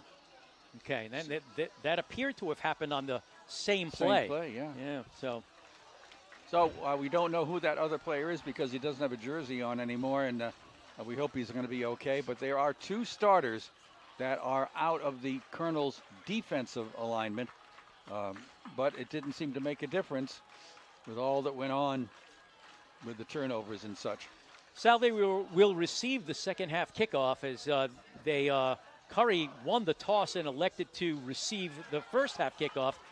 And boy, you've made a mistake when you elect to receive. You go 3 and out, punt to the other team, and they score a touchdown right away. That's what happened. But for Salve, it's good news. They will receive that second half kickoff. And all right, let's do this. Let's jinx ourselves. We came here today expecting to get completely wet. I mean, we were supposed to have a 100% chance of rain. We haven't seen a drop of it yet. Thank goodness for that. There's one really good piece of news. It's the fact that they haven't had to battle, rain in the face kind of thing. Let me identify once again for you, those who are listening. That is Jim Ascoli, who jinxed the weather. Who just opened up his big mouth. And we'll see what happens as a result of that. Salve is going to have the wind at their back as well as the ball in the third quarter. Oh, so apparently Curry elected to get that wind in the fourth quarter, I guess. So, yep, looks like we're ready for some football here in the second half. So, all right, the winner of the raffle just came over to me, and I couldn't do anything for him, so I sent him over where. I would be more than happy to collect the winnings. Short kickoff at the 20-yard line. 20, 30, and out to the 36. All right, nice job. And that was Nick Lane maybe on the return. 35. 10 for the Seahawks. And we'll start the Seahawks opening possession of the second half at the 35-yard line. Yep. Watching the wrong official. Okay. Salve back to work, going right up to the line of scrimmage with quarterback Jack McGuire leading the way. They had their success with the wind at their back. So let's see. Well, both teams did, really. Slot formation left side. Single setback behind McGuire. Handoff. Yep. And in the backfield, breaking the tackle. Wow. And getting a yard out of nothing is the Salve running back that might be Connor Welch. Boy, I'll tell you, he might have gotten 2 yards where there was none. It was Connor. He's a tough guy. He's not that big or overpowering in size, 5'9", 180, but he can be tough to bring down. Second down and about 8, couple of yards there for Connor. He's almost a loss of a few yards on the play. Boy, the wind is completely still right now. Of course, Salve's got the ball. Slot formation this time on the right side. McGuire gets the snap, hands it off to Welch again, gets running on the right side, stays on his feet, bounces off 2 different hits, and gets a first down over the 45-yard line. Yeah, Connor is really coming to play now. He picks up 9 yards on that carry and a first down. It's like a pinball. Bounces off these guys, and what a nice run by Connor Welch. And now we've got Nick Lane in the backfield to give Connor a break. Connor with 11 carries, 54 yards right now. Single wides left and right, and it will be Nick Lane's turn. He jumps inside and gets hit after about a 3-yard pickup. In there to help make the stop was Sproul DeRolis, a freshman out of Stoughton, 5'9", 240-pound defensive tackle, Sproul DeRolis. Pickup of 2 to the 48. It'll be second down and 8. Opening possession of the second half here. Salve with the ball and the lead, 26-14. Shotgun snap, and whistles blow at the snap. Either a false start or a delay of game. It's a false start. Push back the Seahawks 5 yards. Back to about the 43. It's going to be second down and 13 now. A host of really good receivers here for Salve. Pat Travers, Hayden Hume, John Whitehouse, Max DeVito, Ben Cortez, Marcelino Labella, Jack Hannon. They are all capable receivers. Well, they sure are. It's a good group. Double wides left and right. Second down, 13. Back to pass. McGuire throws. Short, complete, midfield. Shy of a first down, but a big chunk of yardage right there. That's and Jack is Hannon, yep. Jack Hannon again out of Westwood, Mass. Got 8 yards, needed 13. It's going to be third down and 5. At the Curry 49, Salve trying to keep this opening drive of the second half alive, and they'll need 5 yards to make that happen. That's a third catch for Jack Hannon. Still looks like Lane in the backfield as the single back. Trips over here on the left side, single wide right, back to pass, and a short one, and caught, first down. Nice job down to the Curry 40 and more. Nick Lane out of the backfield, wide open on the right side to pick up the first down. Yeah, he gets down. 39. Let's see where they're putting it. Yeah, it's about the 39. He picked up 10 yards on the pass play and a first down. They mark it now a little bit up. Is this a penalty against Curry, adding on to the play? And it's a 15-yard penalty against the Colonels. That play is good for another Seahawk first down. And they're down to the 24-yard line of Curry, aided by the penalty. Did not see the indication of what was the problem. It was a big one. Max DeVito split left, snap, and the handoff to the left side wide. Breaking free. Nice run, Nick Lane inside the 5, down close to the goal line, just shy of a touchdown. Good speed by Nick Lane coming around that left side. Looks like he's down around the 2-yard line. That's exactly where he is. First and goal, Salve at the 2. 22-yard pickup for Nick Lane. He stays in the backfield. Waiting the snap, there it is. He'll get the ball. He's going to be stopped in the backfield. Can't go forward, a loss on the play. Excellent penetration by Kevin Pete, the free safety. Ball at the 4-yard line, a loss of 2. Connor Welch comes back in that backfield for Salve. Well, Connor, even at that small size, is your power back. So let's see if they attempt to have him kind of bull his way in. As usual, Jack McGuire in the shotgun formation. Single wides left and right. Back to pass in the end zone and caught! Touchdown, Salve Regina. Max DeVito? Max DeVito leaping in the end zone, bobbling the catch, coming down with both feet in the end zone and the football. Touchdown, Salve Regina. My goodness, what a catch, what a throw. And they're back in business. Max DeVito, one of the leading receivers in the conference, showing his thing. Extra point kick is good. So it is now Salve 32, Curry 14. We'll be back after this.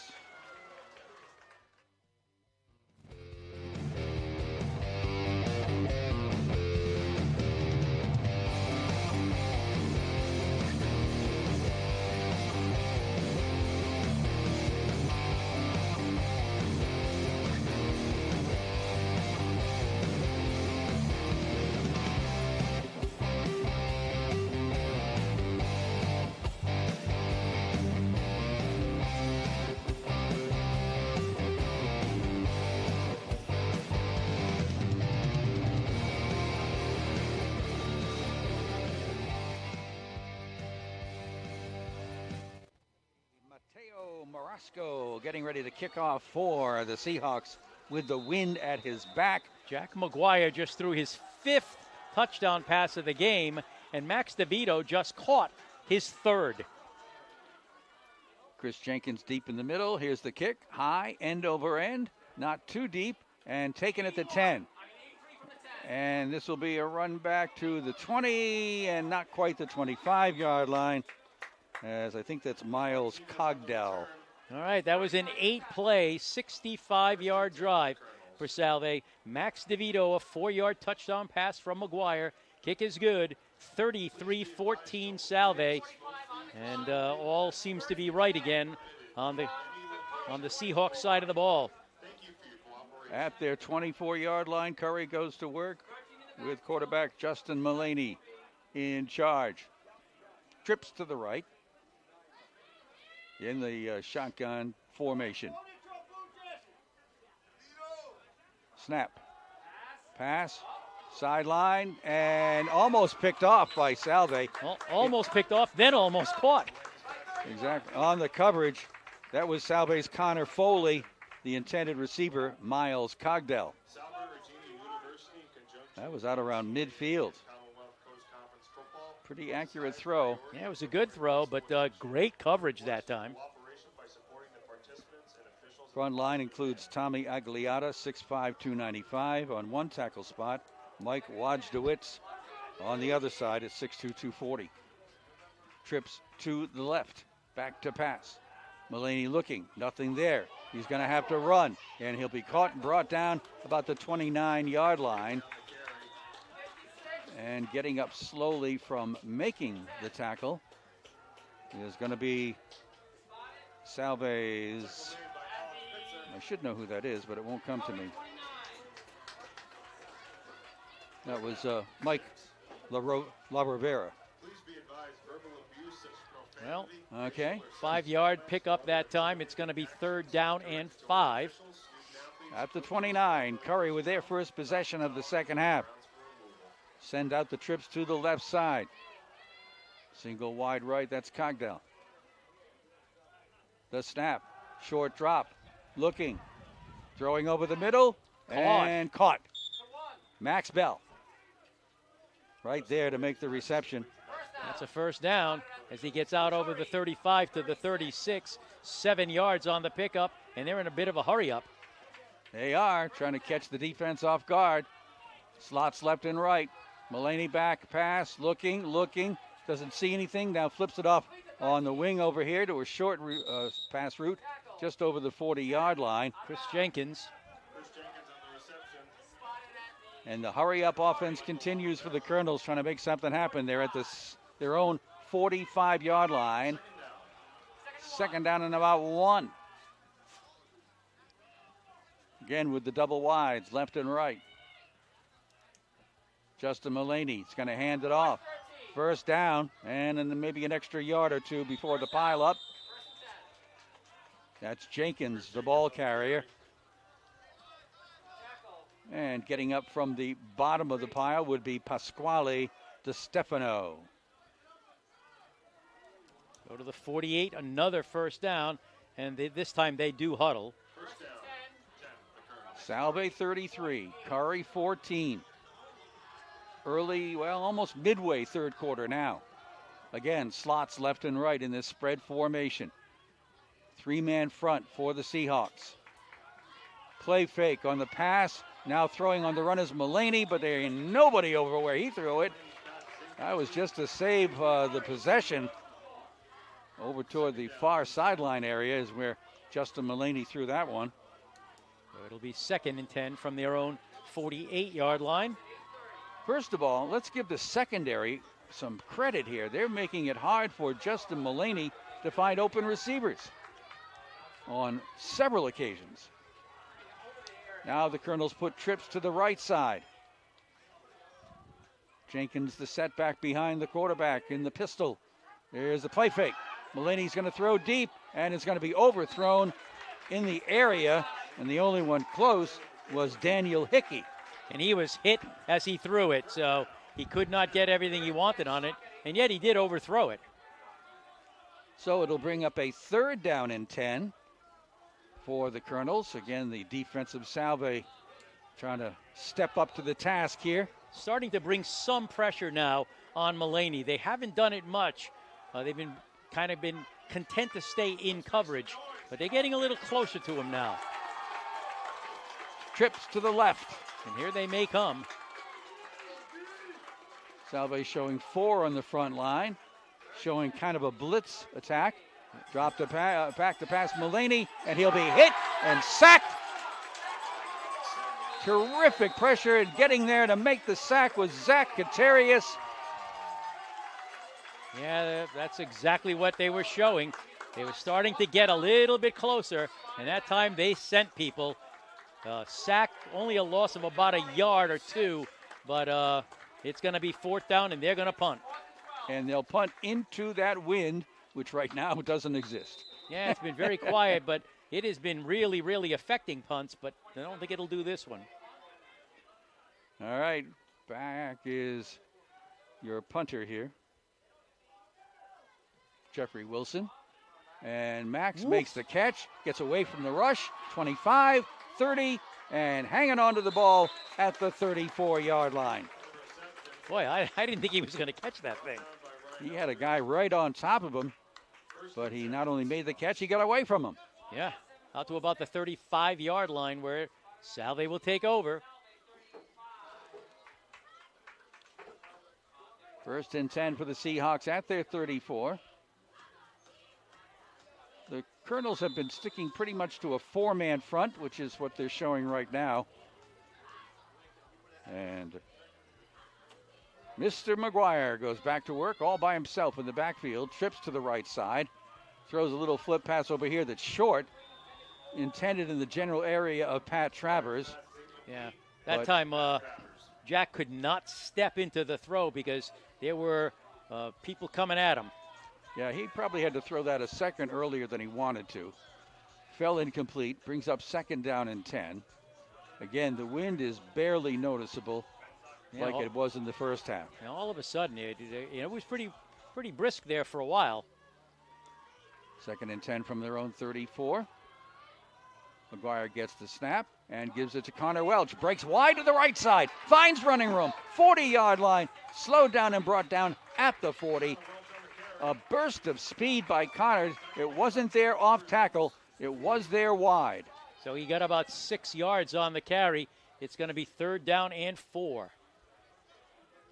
Salve going right to left here in this 3rd quarter in their gray uniforms with the blue numerals and helmet. White jerseys, dark blue pants, and white helmets for the Curry Colonels. At their own 40, 3rd and 4, snap. Handoff, run, off tackle, 1st down. Is that Connor again? It looked like him.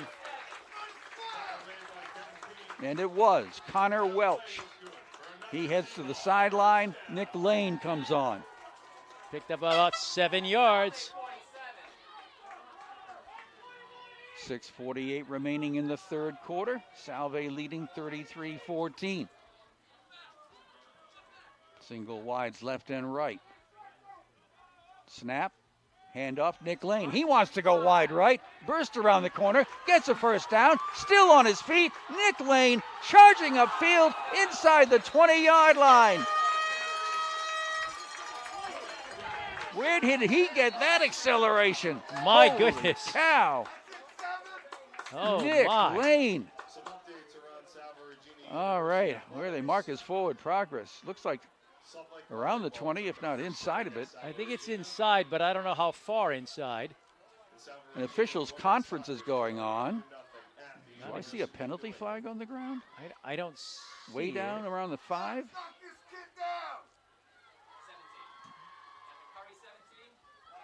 Scored one for the team and donate to Salve football today. Here comes the result of the conference. Dead ball foul, unsportsmanlike. Curry. Oh, man.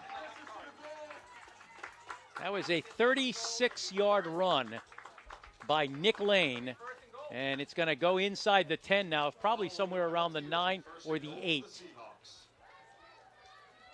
Salve up to the line of scrimmage at the 8-yard line. First and goal. They're on the far side hash mark to the right side. Snap, handoff, left run, around the edge, and touchdown, Salve Regina. That's Nick Lane finishing it off. He just, what was designed to look like off tackle left side, he took a step wider and got into the end zone for the score. That is their first rushing touchdown of the game and their 6th overall touchdown. And an extra point attempt coming here. And that'll be Max Ward.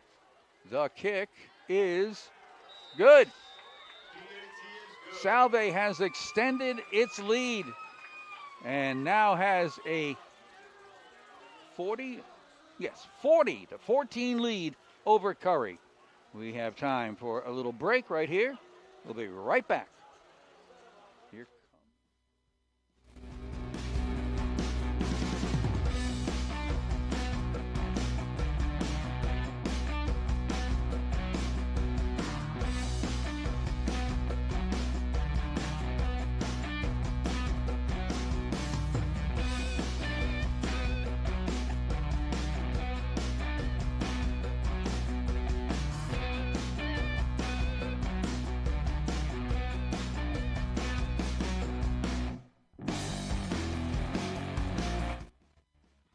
rain has arrived.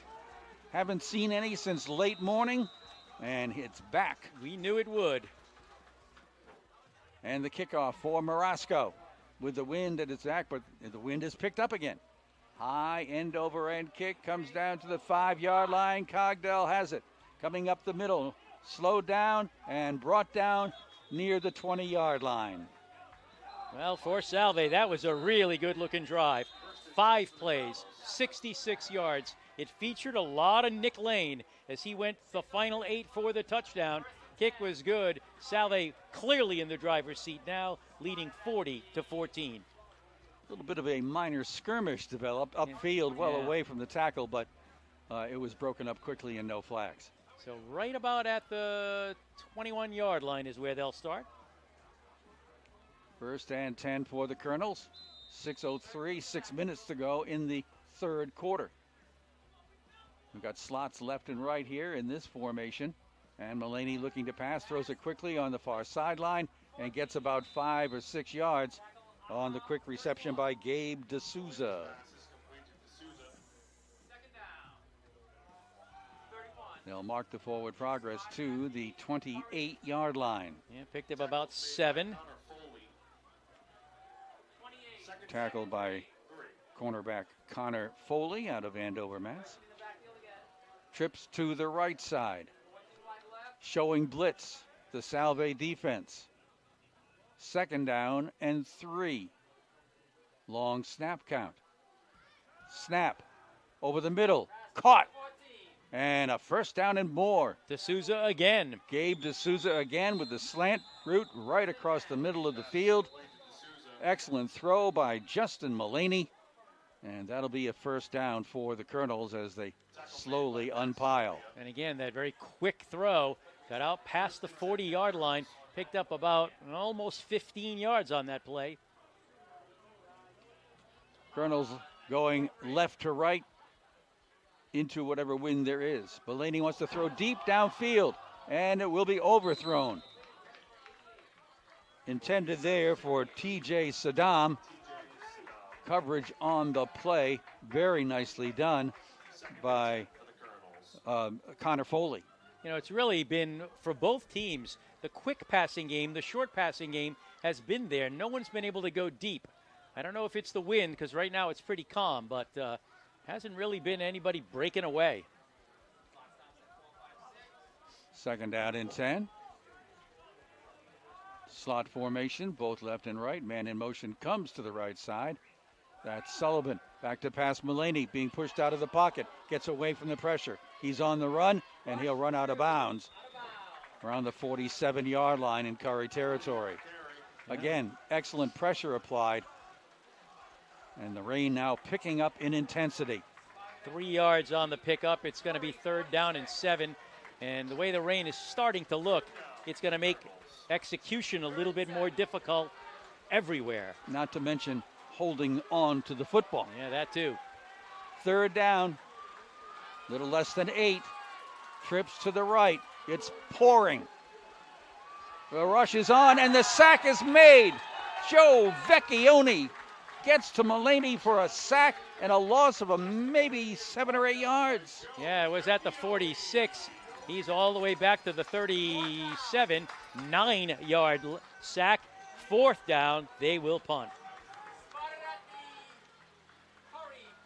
So Salve gets it back with less than 4 minutes to go in the 3rd quarter, leading 40-14. Max DeVito back deep in the rain. Into the wind, but there's not a lot of wind right now. Snap. Kick is away, and a good one. Yeah, not Max, bad. watch it bounce and roll.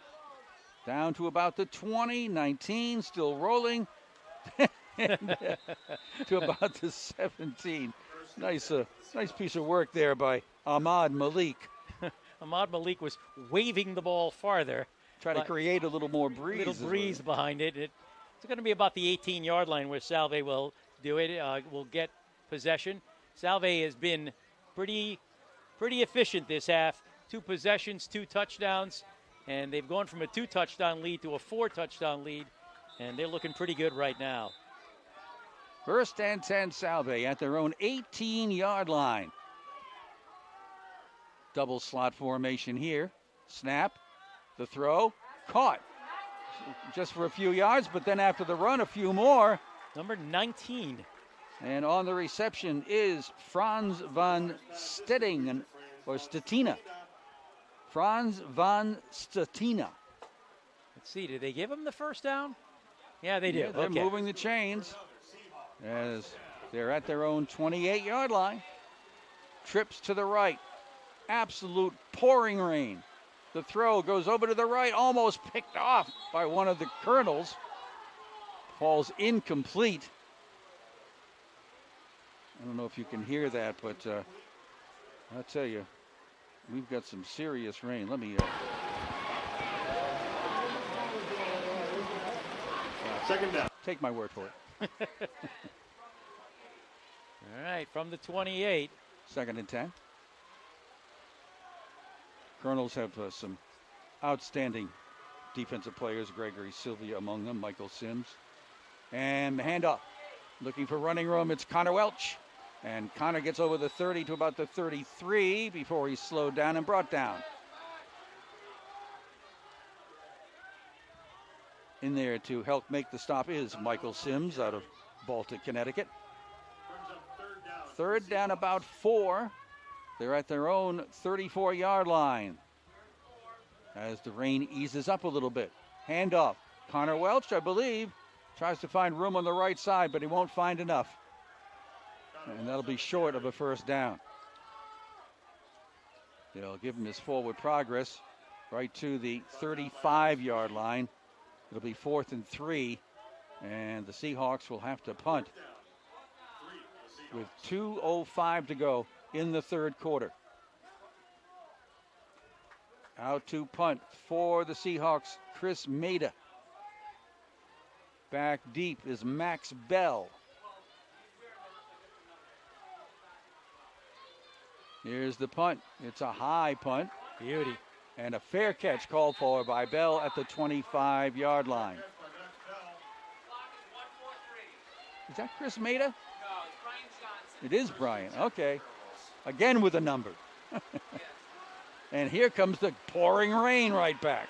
I'll tell you, we're getting squalls in and out, and when they're heavy, as they are right now, it is just pouring. And these fans who are staying are unbelievable, but many are leaving.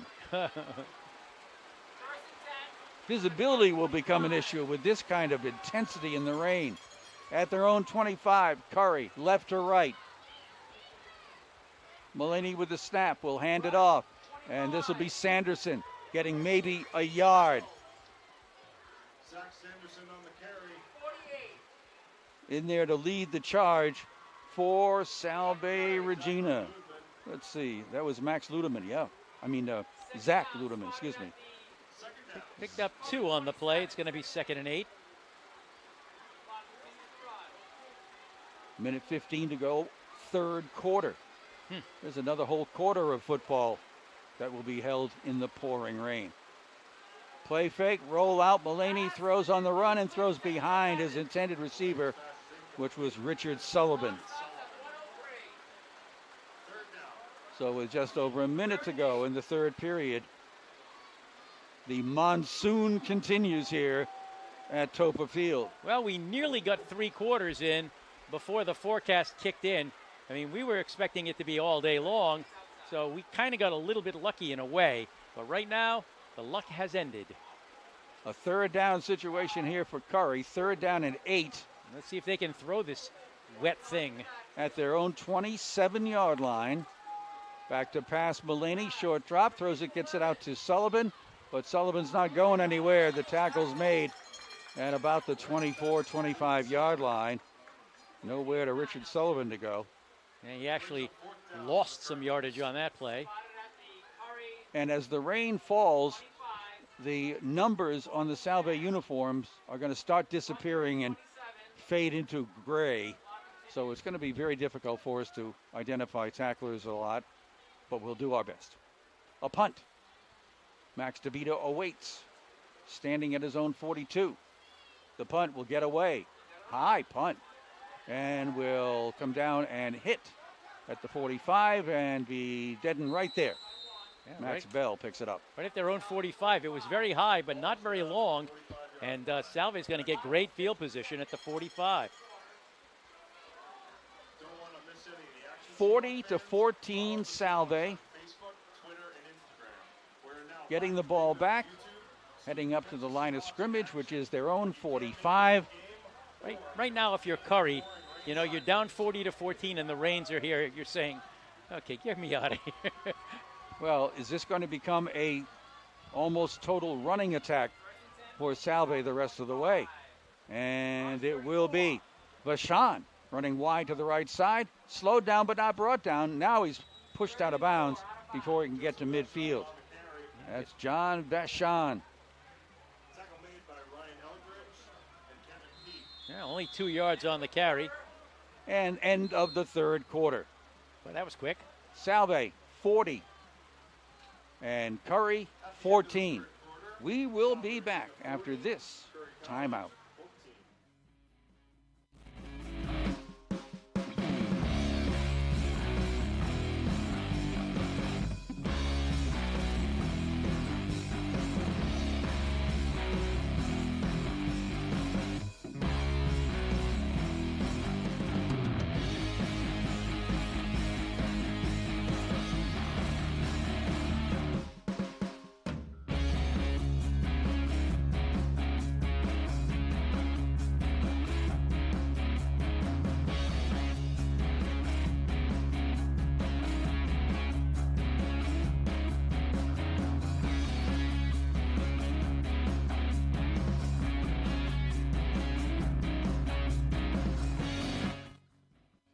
Offensive side of things with the ball at the 47. Ball's on the ground and picked up by the running back, Evan LaRoche, and maintains the possession, but comes up with little or no gain. He just made a heroic save of possession. Yeah, he just sort of picked it up off the ground, ended up gaining a yard somehow, and it's going to be 3rd and 7. At their own 48, the Seahawks now left to right. Into the wind. Which right now is a very wet flag that's not moving. No, really not a lot of wind, but... and this is a new quarterback, by the way. Oh, okay. Trips to the right. Is it Sam? Back to pass. Looking, gets hit from behind, spins around and gets maybe another yard. And I can't see if that's number 5 or not. Yeah, yep, it is Sam Capodice. 5'9" sophomore. And he got nothing on the carry. So Salve will punt. And back to punt. It is Brian Johnson, I believe. Here's his punt. Hard end over end. It's going to take a bounce straight up in the air. That was not a good idea. And Curry grabs it and maintains possession at the 24. That ball was bouncing, and then one of the Curry players just grabbed it, and Salve hit him immediately. And with a wet ball, that was a curious decision, but no harm, no foul. They'll start at their own 25-yard line. So we are in the 4th quarter. Salve with a very comfortable lead. Just trying to maintain that control. Now what they're going to try to do is, Salve, especially on offense, is going to try to keep the clock running. Trips to the left. Mulaney with wet hands. Throws over the middle for Max Reed. Off his fingertips and it falls incomplete. Max Bell. Max 2nd down, 10 for the Colonels. Max out of Auburn, Maine. 2nd down and 10. The clock does stop. So much for your theory. Well, I think Salve will try to keep the clock moving. I'm not sure Curry's on board. Curry's at the other end of that score. 2nd and 10. Their own 24. And the snap and the handoff. And this has got some running room right here. Nice run for Zach Sanderson. Ball came loose. Was he down? Apparently he was. Nobody seems to be pointing in any other directions.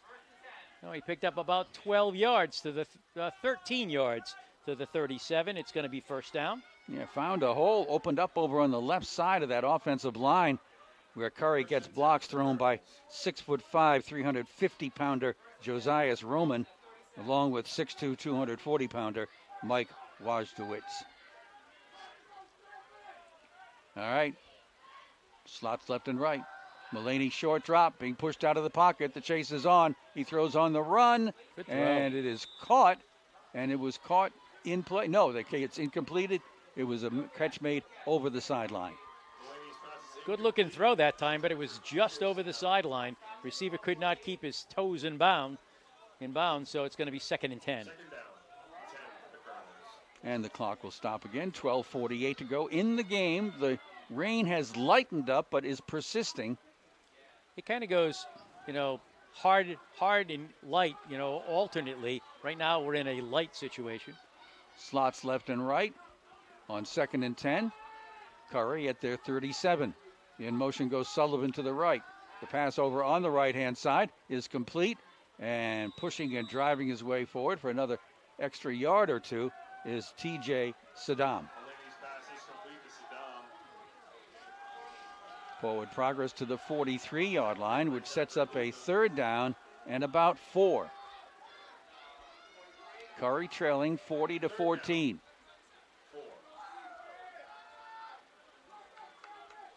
Out come the Colonels, as usual, staring at a 3-man front by the Seahawks. Trips to the left this time. Mulaney has the snap, short drop, wants to throw, no open receiver, and he's going down. A sack for Salve. And right there again is Mike Laravera out of Ansonia, Connecticut. Back to the 35, loss of 8, 4th down, they'll punt. On for the punt. Once again, Jeffrey Wilson out of North Attleboro. Max DeVito, I believe, back there. Yep, number 4. Getting harder and harder to read those numbers. Not much wind, if any at all, to aid this punt. Snap is true, and the punt gets away, but it's short. Headed for the far sideline and goes out of play somewhere near the Salve 40-yard line. So we'll probably start seeing some new names and numbers here for the Seahawks. We've already got a new quarterback in Sam Capodice. And we'll see if it's a lot of running here to use up the clock by Salve. That went out of bounds a lot farther upfield than I thought it did, all the way out to the 45. Oh, yeah. At their own 45, Salve goes back to work with Sam Capodice out of Berlin, Connecticut, a sophomore running the offense. Takes the snap, hands it off, and over on the left side, I'm not sure who that was, get out to about midfield. Jacob Miller. Okay, number 3 it is. Jacob's a linebacker usually. Jacob Miller on the carry. Second down. Ball at midfield. 2nd and 5. Capodice hands it off. Looks like number 3 again. Jacob powering his way forward for about 3 more yards. Penalty flag thrown just as the play was over. A face mask is going to be the call. And apparently against Curry. Somebody got their helmet yanked off. So that'll come probably after the play was over as the face mask was called. And now a whole bunch of Salve guys come on the field that weren't on before. So the reserves getting a little credit here as they come off the field. And I think the starters are getting a hand as well. Another wave of Seahawks to get in the game. Still says 2nd down and about 2. It should be 3rd and 2. There it is, 3rd and 2. So if there was a face mask, we didn't see. Maybe they changed their mind. Yeah. Well, they're at the Curry 47, 3rd and about 2. Snap. Capodice hands it off. LaRoche is driving forward, trying to get himself across that first down area. Very close to a first down. I think he has it, but they have a number 4 up on the chain there, so that's a first down. They're going to move the chains, indeed. A good hard effort that time by Evan LaRoche out of Bellingham, Mass. 1st and 10, Salve at the 44 of Curry. 10 minutes to go in the game. Still raining. Capodice has the snap, has the handoff, going wide to the right side. Now cutting back is the running back. And a bit of a pile up. And that's Evan LaRoche again. Don't think he got anything on that one. It's going to be 2nd and 10. Looks like they gave him a yard. They did give him a yard. It'll be 2nd and 9. At the 43 of Curry. Running the ball, using up the clock, using reserves. Salve in charge.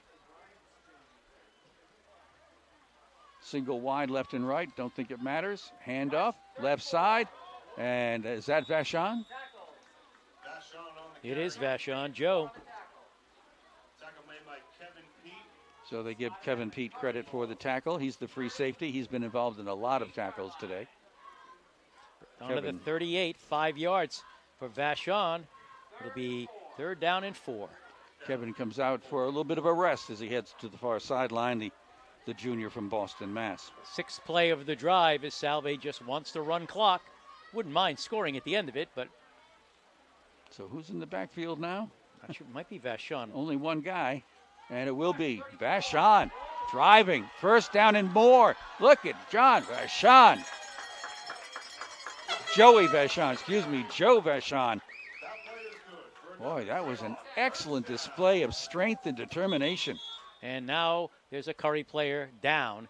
Pickup of 18 yards on that run, though. Good job by Joe. See if this is Nigel Walker or not. I don't want to misidentify anybody, but he's sitting and getting attended to now by the training staff of Curry. Well, we know that Joey Moriello usually runs for about 170 yards a game on average. Right now, Salve has 189 yards. So as Bob was saying earlier, they kind of got a group of guys to kind of try to do what Joey does by himself, and they've done it. Joey in street clothes getting drenched over here on the near sideline. Doesn't have the luxury of a helmet. And a bunch of fans have stayed around. They're getting soaked, although we do see a large number of umbrellas. Yep. They came prepared. All right, well. And I was I was right. The man who was hurt was Nigel Walker, a freshman out of New York, New York. And he is having trouble getting off the field, getting a lot of help, not putting any weight on his right side. So, man. The gain for Vashon was down to the 20-yard line of Curry. Pickup of 18. 1st and 10. And a lot of that was simply Joe Vashon. Yeah. Oh, there's plenty of folks in the backfield now. The rain is falling, but it's easing up in intensity. Salve goes to work. 1st and 10 at the 20 of the Colonels. Capodice, the quarterback, takes the snap, hands it off, and driving up the middle for about 2 or 3 yards is... That's Vashon again. Vashon on the carry.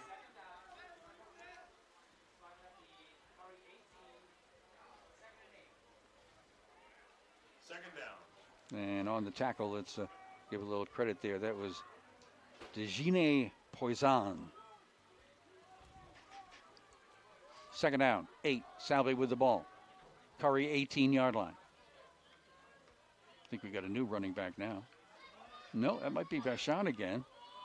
Goes off the left tackle and picks up a yard or 2. Roche on the carry. No, it's LaRoche. It's Evan, okay. Evan LaRoche.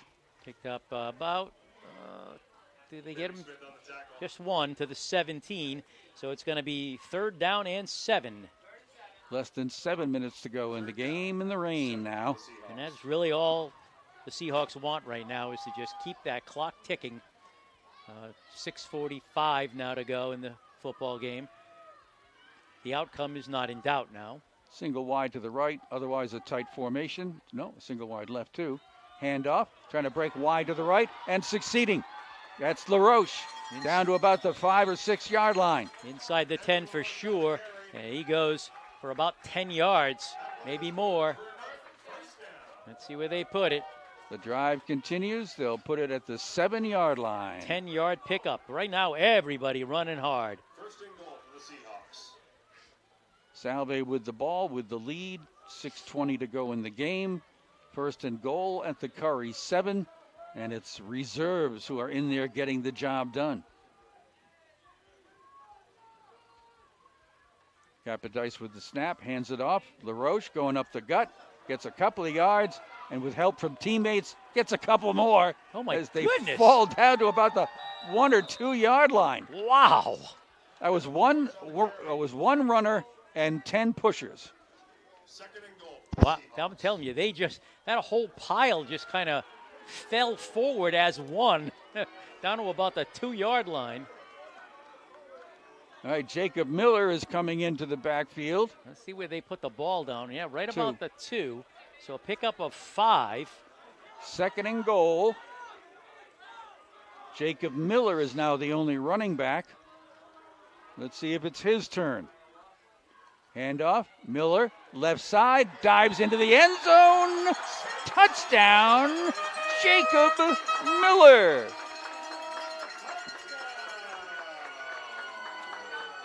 And Salve adds on to its lead with 5:14 to go. Jacob Miller.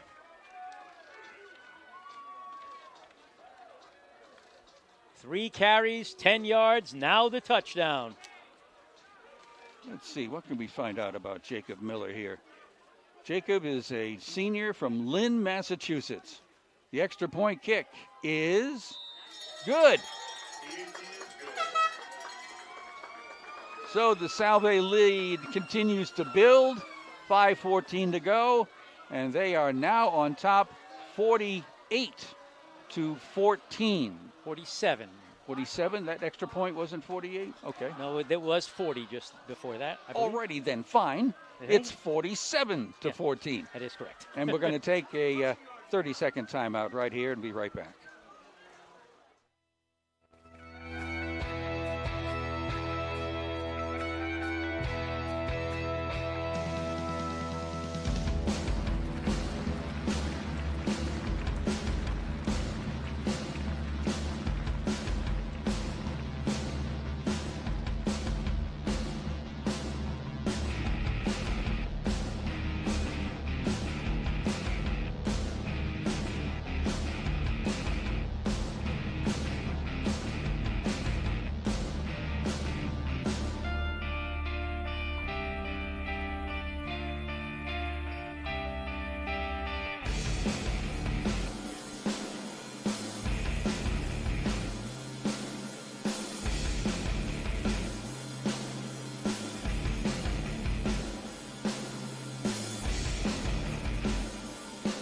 Cogdell finds a little bit of a seam, but then gets hauled down right near the 25-yard line.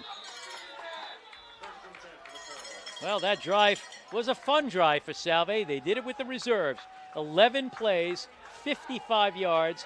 Jacob Miller getting an opportunity. Takes it in from the 2-yard line. The kick was good. Salve now leading 47-14, and just now sort of going to ride out the final 5 minutes and take this victory home. And a whole lot of new guys playing defense right now for Salve. And let's see, will it still be Mr. Mullaney at quarterback? I mean, senior? They do have a backup. And they have Charlie Stanton. We haven't seen him at all. And he's out there. Okay. Charlie Stanton will be the quarterback. Number 19.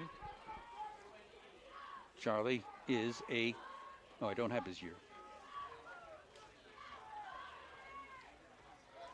And let's see, now they're going back. I do have Charlie as a senior, 6 foot, 230 pounds. Where's he from? Out of Melrose, Mass. Some kind of a penalty here against Curry is going to put them back at their own 12-yard line.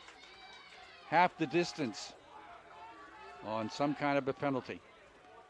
Mr. Stanton trying to go to work at quarterback, but the officials are holding things up right now with 5:05 to go.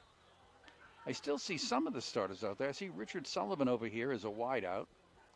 I see Max Bell as a slot back. And I still see Mike Cogdell. What we don't see is anyone snapping the ball. There's a lot of confusion down there, a lot of conversation. The referee's still discussing things. There was a penalty that we didn't even see. Waiting for referee Mr. Haddon, Chris Haddon, to get things rolling. And here we go. 5:05 to play. From their own 12, Charlie Stanton at quarterback in the shotgun. Gets the snap, hands it off, and looks like the runner is going to be Edison Thompson, who's scored one of the 2 touchdowns for Curry today. Picked up nothing to be 2nd and 10. Actually, it looks like he lost a better part of a yard here, Right, but and he did. who's counting? 2nd and 11 at the 12. And we'll put double wides over here on each side, left and right, for Charlie Stanton, who has Edison behind him, Edison Thompson in the shotgun. With the snap, quick throw on the right side is complete. Looks like Bell. No, Nope, that was Daniel Hickey is Sorry. on the receiving end. See that? We got a Hickey and didn't even know it. Oh, man. Story of my life. Clock running with 4 minutes to go in the game. The ball is at the Curry 14-yard line. 3rd down and 9. First catch for Daniel Hickey this afternoon. First pass for Charlie Stanton, who just came in at quarterback. Stanton gets the snap, throws over here on the slant pattern, It is Short, though. caught, I believe. No, I think he may have it. Daniel Hickey on the receiving end. No, the first down's way over here. Oh.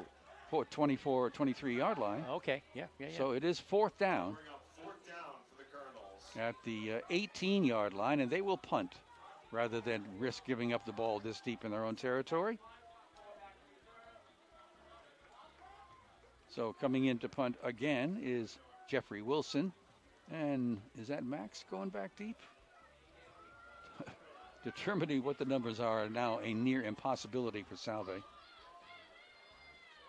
I think that's Max DeVito near his own 45. No wind at all. The punt is going right at Max. He's going to bounce in front of him. He's going to pick it up at the 40, 37-yard line. He's at the 40, and he's hauled down right about there. So Salve will get the ball back with 2:49 remaining in the game. Salve 47, Curry 14. And speaking of 47, that's where they'll start. Starters are kind of long gone. We're seeing Sam Capodice at quarterback. We're seeing a lot of Joe Vachon and Evan LaRoche. And, of course, Jacob Miller. Seeing Robert Olson in there right now. I'm seeing Jason Zarin in there right now. And the snap and the hand up goes straight ahead. And just driving forward for a nice gain is Salve's running back. And let's see who it was this time. Single number. And he's going to come off after that run. That was number 8. If it's number 8, it would be Matt Sylvia from East Greenwich, the safety, getting a chance to run the ball. Ball's now at the 47 of Curry, 2nd and 4. And the hand up, it's Alessio. D'Alessio is tripped up and gets to the Curry 45-yard line. That is Ashton D'Alessio. And timeout indicated here with 2:03 to go. Oh, there's an injured player. Corey Colonel was down on his back. Now he's trying to sit up. And I'll tell you, they have lost some folks today. Right over there where the tackling was occurring. And this gentleman probably got stuck at the bottom of the pile. Is that a flag by the official's foot? I think it is. It looks like it, yeah. So this may be going backwards anyway. Holding on Salve. Still waiting for the Curry player to get up off his back, which he's trying to do. Now he gets some help to get up on his feet. And that is going to be number 30, Ryan Eldridge, going off on the sideline under his own power. With the holding penalty, the ball goes back to the Salve 43-yard line. It'll be 2nd and about 14. Under 2 minutes to go. Is it still Mr. Capodice at quarterback, or do we have another new quarterback? I think we have a new one. And long snap count here. They're just letting that play clock run at about 5 seconds now. Here's the snap and the handoff. Not much going on there. Oh, he broke 3 of the tackles and made something out of nothing. Lost his helmet along the way. Jacob Miller again, I believe. Nope, that's number 8. No, wow. Hold on. Are there 2 8s on the Salve roster? No, there's only 1. 8 is Matt Sylvia, but that didn't look like Matt Sylvia when his helmet came off.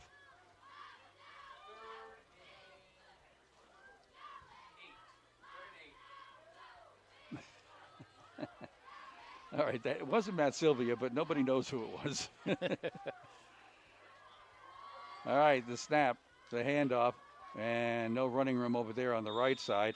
Solid tackle made right there for Curry. What was that? That was Mr. D'Alessio again on that particular carry. I haven't been able to pick up the number of the quarterback. Whoever it was, they're going to punt now. So. Lots of reserves getting in there now for the Seahawks with the clock running. 40 seconds left in the game. 15 seconds on the play clock. And I think Curry is short a guy, now dropping back to receive is Taj Coakley. Good punt. Down inside the 15, inside the 10. And going out of play right around the 6-yard line in Curry territory with 21 seconds to go. That's going to about do it. Maybe they run a play, probably a running play. A very convincing win. Most of it was dry in the first half. A good portion of the second half was in the rain, which right now seems to have stopped or is very, very light.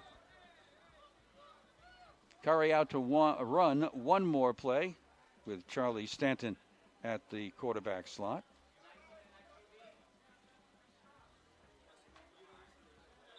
And let's see if they want to put the ball up in the air just for kicks here. Standing near his own goal line, and a penalty flag is going to be thrown. Do we get a false start? And we did. Half the distance to the 3-yard line with 20 seconds to go in the game.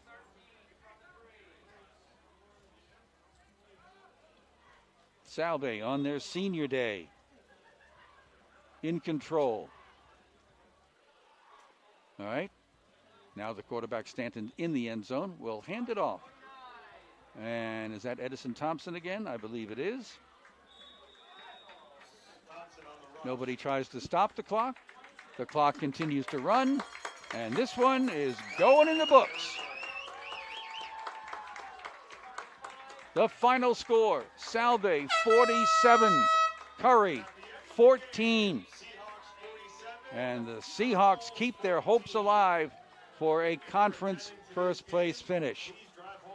It's been a very productive afternoon, to say the least, for these Seahawks. We will take a timeout, come back, recap the scoring, go over the game numbers, and eventually Kevin Gilmartin will be working his way up here for a little post-game conversation.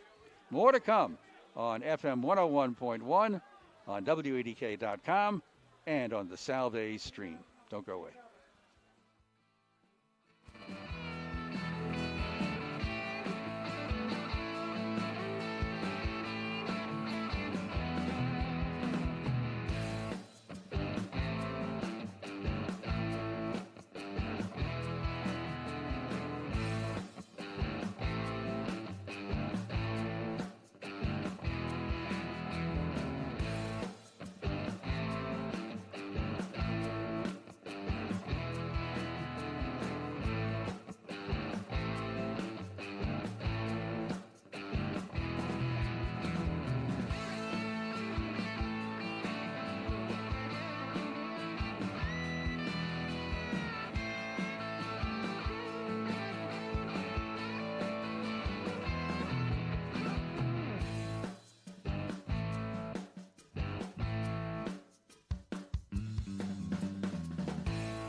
a Salve triumph of 47-14 over Curry. That puts Salve now at 4-1 in conference play, still at the top of the conference and probably still tied. Curry, on the other hand, continues to battle but has gone winless so far in conference games. They're 0-4 and they've dropped 4 in a row. The big Salve circle out on the field with the entire team and lots of other people. Yeah, this is not just the team. This might be the families, as they there's a lot of folks hanging around that huddle there. And I'll give credit to a lot of the families and friends who were here because a lot of them stayed in the pouring rain. Some had umbrellas, some did not, and they stayed till the very end. Yeah, I'll tell you, there were a couple of real hard showers in that late third, early fourth quarter, and it kind of calmed down a little bit. But with the score being 40-14 at the time, would have been pretty easy to get up and head home. But a lot of folks hung around, and again, a lot of families here. It's a family atmosphere just in general. Let's recap the scoring for you in this Salve victory. Yeah, there was plenty of it. Salve got it going first with 10:42 in the first quarter. They went 8 plays, 70 yards. Max DeVito took a 9-yard touchdown pass from McGuire. The kick was no good, and Salve led 6-0. 5:16 left to go in the first quarter. Salve, 8 plays, 87 yards. Hayden Hume takes a 29-yard pass from McGuire. Kick was good. It was 13-0.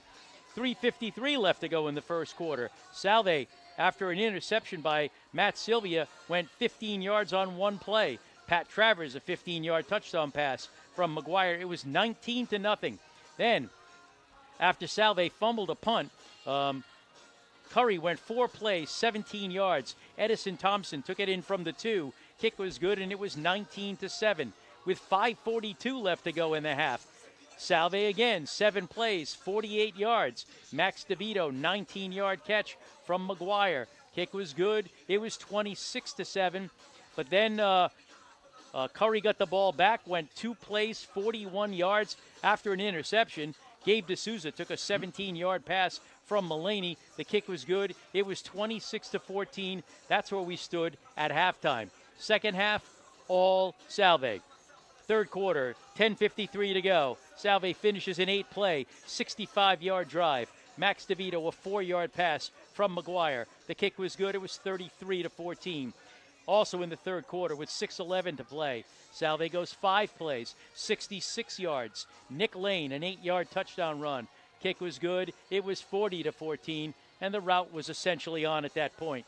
Finally, with 5:14 left to go in the game and the reserves playing for Salve, they went 11 plays, 55 yards. Jacob Miller getting an opportunity to work out of the backfield offensively, takes it in from the 2. The kick was good. Your final score, Salve 47, Curry 14. As far as individual numbers are concerned, for Salve, Connor Welch, 15 carries, 74 yards, 5 yards a carry. Jack McGuire, 2 carries, 12 yards. Evan LaRoche, 7 carries, 25 yards, 3.5 a carry. Nick Lane, look at this game, 9 carries, 94 yards, 10.4 yards a carry, and a touchdown. Joe Vachon, 7 carries, 37 yards, better than 5 a carry. Jacob Miller, 3 carries, 10 yards, 3.3 yards a carry, and a touchdown. And Jack McGuire was 18 for 30, 245 yards, 5 touchdown passes. He was picked twice. 2 catches for Pat Travers and a touchdown. 2 for Hayden Hume and a touchdown. 8 catches for Max DeVito for 114 yards and 3 touchdowns. A catch each for John Whitehouse and Nick Lane, and 3 catches for Jack Hannon for 33 yards. For Salve, 40 carries, 227 yards on the ground, 18 for 30 passing for 245 more. They had 472 yards of total offense, and we have the coach. Just tell me how many yards of offense Curry had. Curry had 160. Not so bad. All right, we've got the coach, and we've got our levels all squared away here. Very echoey microphone. I know. Well, we don't want to miss. We're going to turn you this way. I know. Okay. We're going to be like, You got to give the fans what they want. They want to see the gorgeous good looks, right? Something like that. Yeah. And as soon as he gets here, and he has his back to it. You know, that's perfect. Hey, proud head coach, Mr. Gilmartin, you got a lot of seniors. Yes. Uh-huh. that you said basically thank you to today. Absolutely. I mean, we try to bring in 25 to 35 freshmen every year, and then you keep them, and we have the retention of it, and they want to stick around, they want to be a part of the program, and this year we had 35 guys walking down the line because they stuck around and they want to be a part of it. And I think that's what's positive about the program is that everybody comes in, stays, is a part of it, loves their experience, and then they get a win on their senior day. And we got a bunch of them in there toward the end of the game, which was nice to try and pick out the numbers to see who the heck that was. But I don't know, this a proud feeling is the only word that I can think of for a coach to see a group like this. And the names that were out there were just, guys that we've come to know and love, certainly. Even that's the great part about it is that they're all part of it and they've been around and like you said, we love them. And actually some names that haven't been getting announced too much are out on the field and able to do some extra things. And then I watched somebody like Joey Moriello who could not stop roaming around the sidelines, going out on the field, even in the warm-ups. He's just wanted to be amongst it. We talked about it, like I think week 2 again in the MIT, how this group is a family, and I think and they're definitely together with everybody. And I love that, and I think that's the beautiful thing. And even like Joey's not playing, so he's he's excited for the other guys. Miller's getting ready to score a touchdown. The whole sideline's going crazy. They're excited to see somebody else score a touchdown. Right. Yeah. How many guys did it take to replace Moriello? About 7. Well, you got 227 yards on the ground, so there you go. Yeah, but Connor. You gotta love what Connor Welch does. Nick Lane, where the heck did you get Nick Lane as a running back? No, he was a running back when he came in, and we moved him to tight end because he would have been behind Joey, so we wanted to get him on the field. Okay. And then when Joey was hurt, we said, okay, you gotta get reps of running back again, and he was like, I'd love to. 94 yards. Right, and he was actually saying to me on Friday or Thursday, he said to me, he goes. He's like, I'm going to prove to you you shouldn't have moved me from running back. I was like, I didn't move you from running back because I didn't think you couldn't play running back. You got moved because, we wanted you on the field anyway. Yep. Mm-hmm. Yeah. Plus, you had a once-in-a-lifetime back in front of him. So, well, anyway. It's hard to talk about individuals because it is such a family. But early on in the game, you couldn't keep Francisco out of taking the ball away. He seemed to be everywhere. And it was just an example of how he takes over every now and then. And, Connor, we don't get to say their names a lot. Connor Foley, Zach Tucker. Right. Well, the names you're saying are on the secondary. This team came out throwing a little bit more, and so they knew, like, I was talking to Connor Foley before the game, and I was like, rain might slow up their passing, and they might run it. He goes, selfishly, I'd like them to throw a little bit more. I'd like to make a couple more plays, I'd like to be involved a little bit, and, So, no, rain didn't stop them from throwing it, and our guys were able to get in there and make some plays. Yes, I wanted to thank Jack McGuire for being 6'5", so that I could notice when Sam came in to be the quarterback. A little difference? Yeah, just a little drop. But no, I just, it's so much fun to watch this team, to try to describe this team, and I can't even imagine how you feel about the whole thing from that guy in charge standpoint. And I don't know, I've said so many nice things about you, I'm tired of it. But thank you, I appreciate it's a that. special feeling. And your work's not done. I mean, you got still a piece of first place, but now you got to deal with a pretty damn good team next week. They're a very good football team, and so last time we played them, we played up there, and we didn't come away with the W, so, we got some work to do, and we got to, 8-1 is real nice, but 8-2 they'll remember for the rest of their lives. So, we got a lot of work to do this week. And Hassan, where is Hassan? Maine, Bangor, Maine. Really? Okay. Yeah, it's up there. That is up there. It might be. There'll probably snow. Yeah, maybe a couple of. No, seriously. I don't think what's going to happen. Right. Yeah. Well, I guess we got to enjoy this one for at least a few more minutes. No, we got I know you. We got 2 more hours. A few hours and then back to work. Absolutely. But is there anything about this one that you wanted to point out in terms of how it went? Nothing, I assume, surprised you, despite the rain that came on like. No, I mean, I think the. You talk about, the senior day, you're doing it for the seniors. And I think, what I said to them before the game was that, the best moments is celebrating with your teammates, whether it's touchdown, sacks, or whatever it is. And today we're celebrating our seniors. So let's go celebrate with them. Let's go make some memories. And then they erupted and started yelling, and I was like, all right, here we go. It's funny, when the seniors were on the field before the game, I said, gee, the fans seem, the stands seem like they're only half full. They were all out there. Then they came up and they completely filled it up. So. And then there are moments that Jim and I are curious about, but we'll never know as you talk to the referee and then come away from him laughing back to the sidelines. Yeah, right around halftime you were saying something to him. I don't know what was going on there, but it was pretty animated, you and the referee, right before the second half started. They're good guys. They're good, funny guys. Yeah, you know? I enjoy spending time with them. They can't be as funny as you. But looks on I everything. mean, the bar's not set. The bar's not set very high right now. Well, I think it's a great win, and soak it in for everything it's worth. Absolutely. And good Let's go luck. get the next one. Thank Good you. luck next week. Thank you. Indeed. Thank see you, you guys. Mr. All Gilmartin. Take care. Appreciate that a whole lot. All right. All right, we got one last break to take. We'll finish off the numbers when we come back, and then we'll wrap it up, so stay with us. Midtown Oyster Bar, a truly exceptional waterfront dining I did everything but the atmosphere. curry numbers. Yeah. Right. Yeah. I mean, if you want me, I'll do them.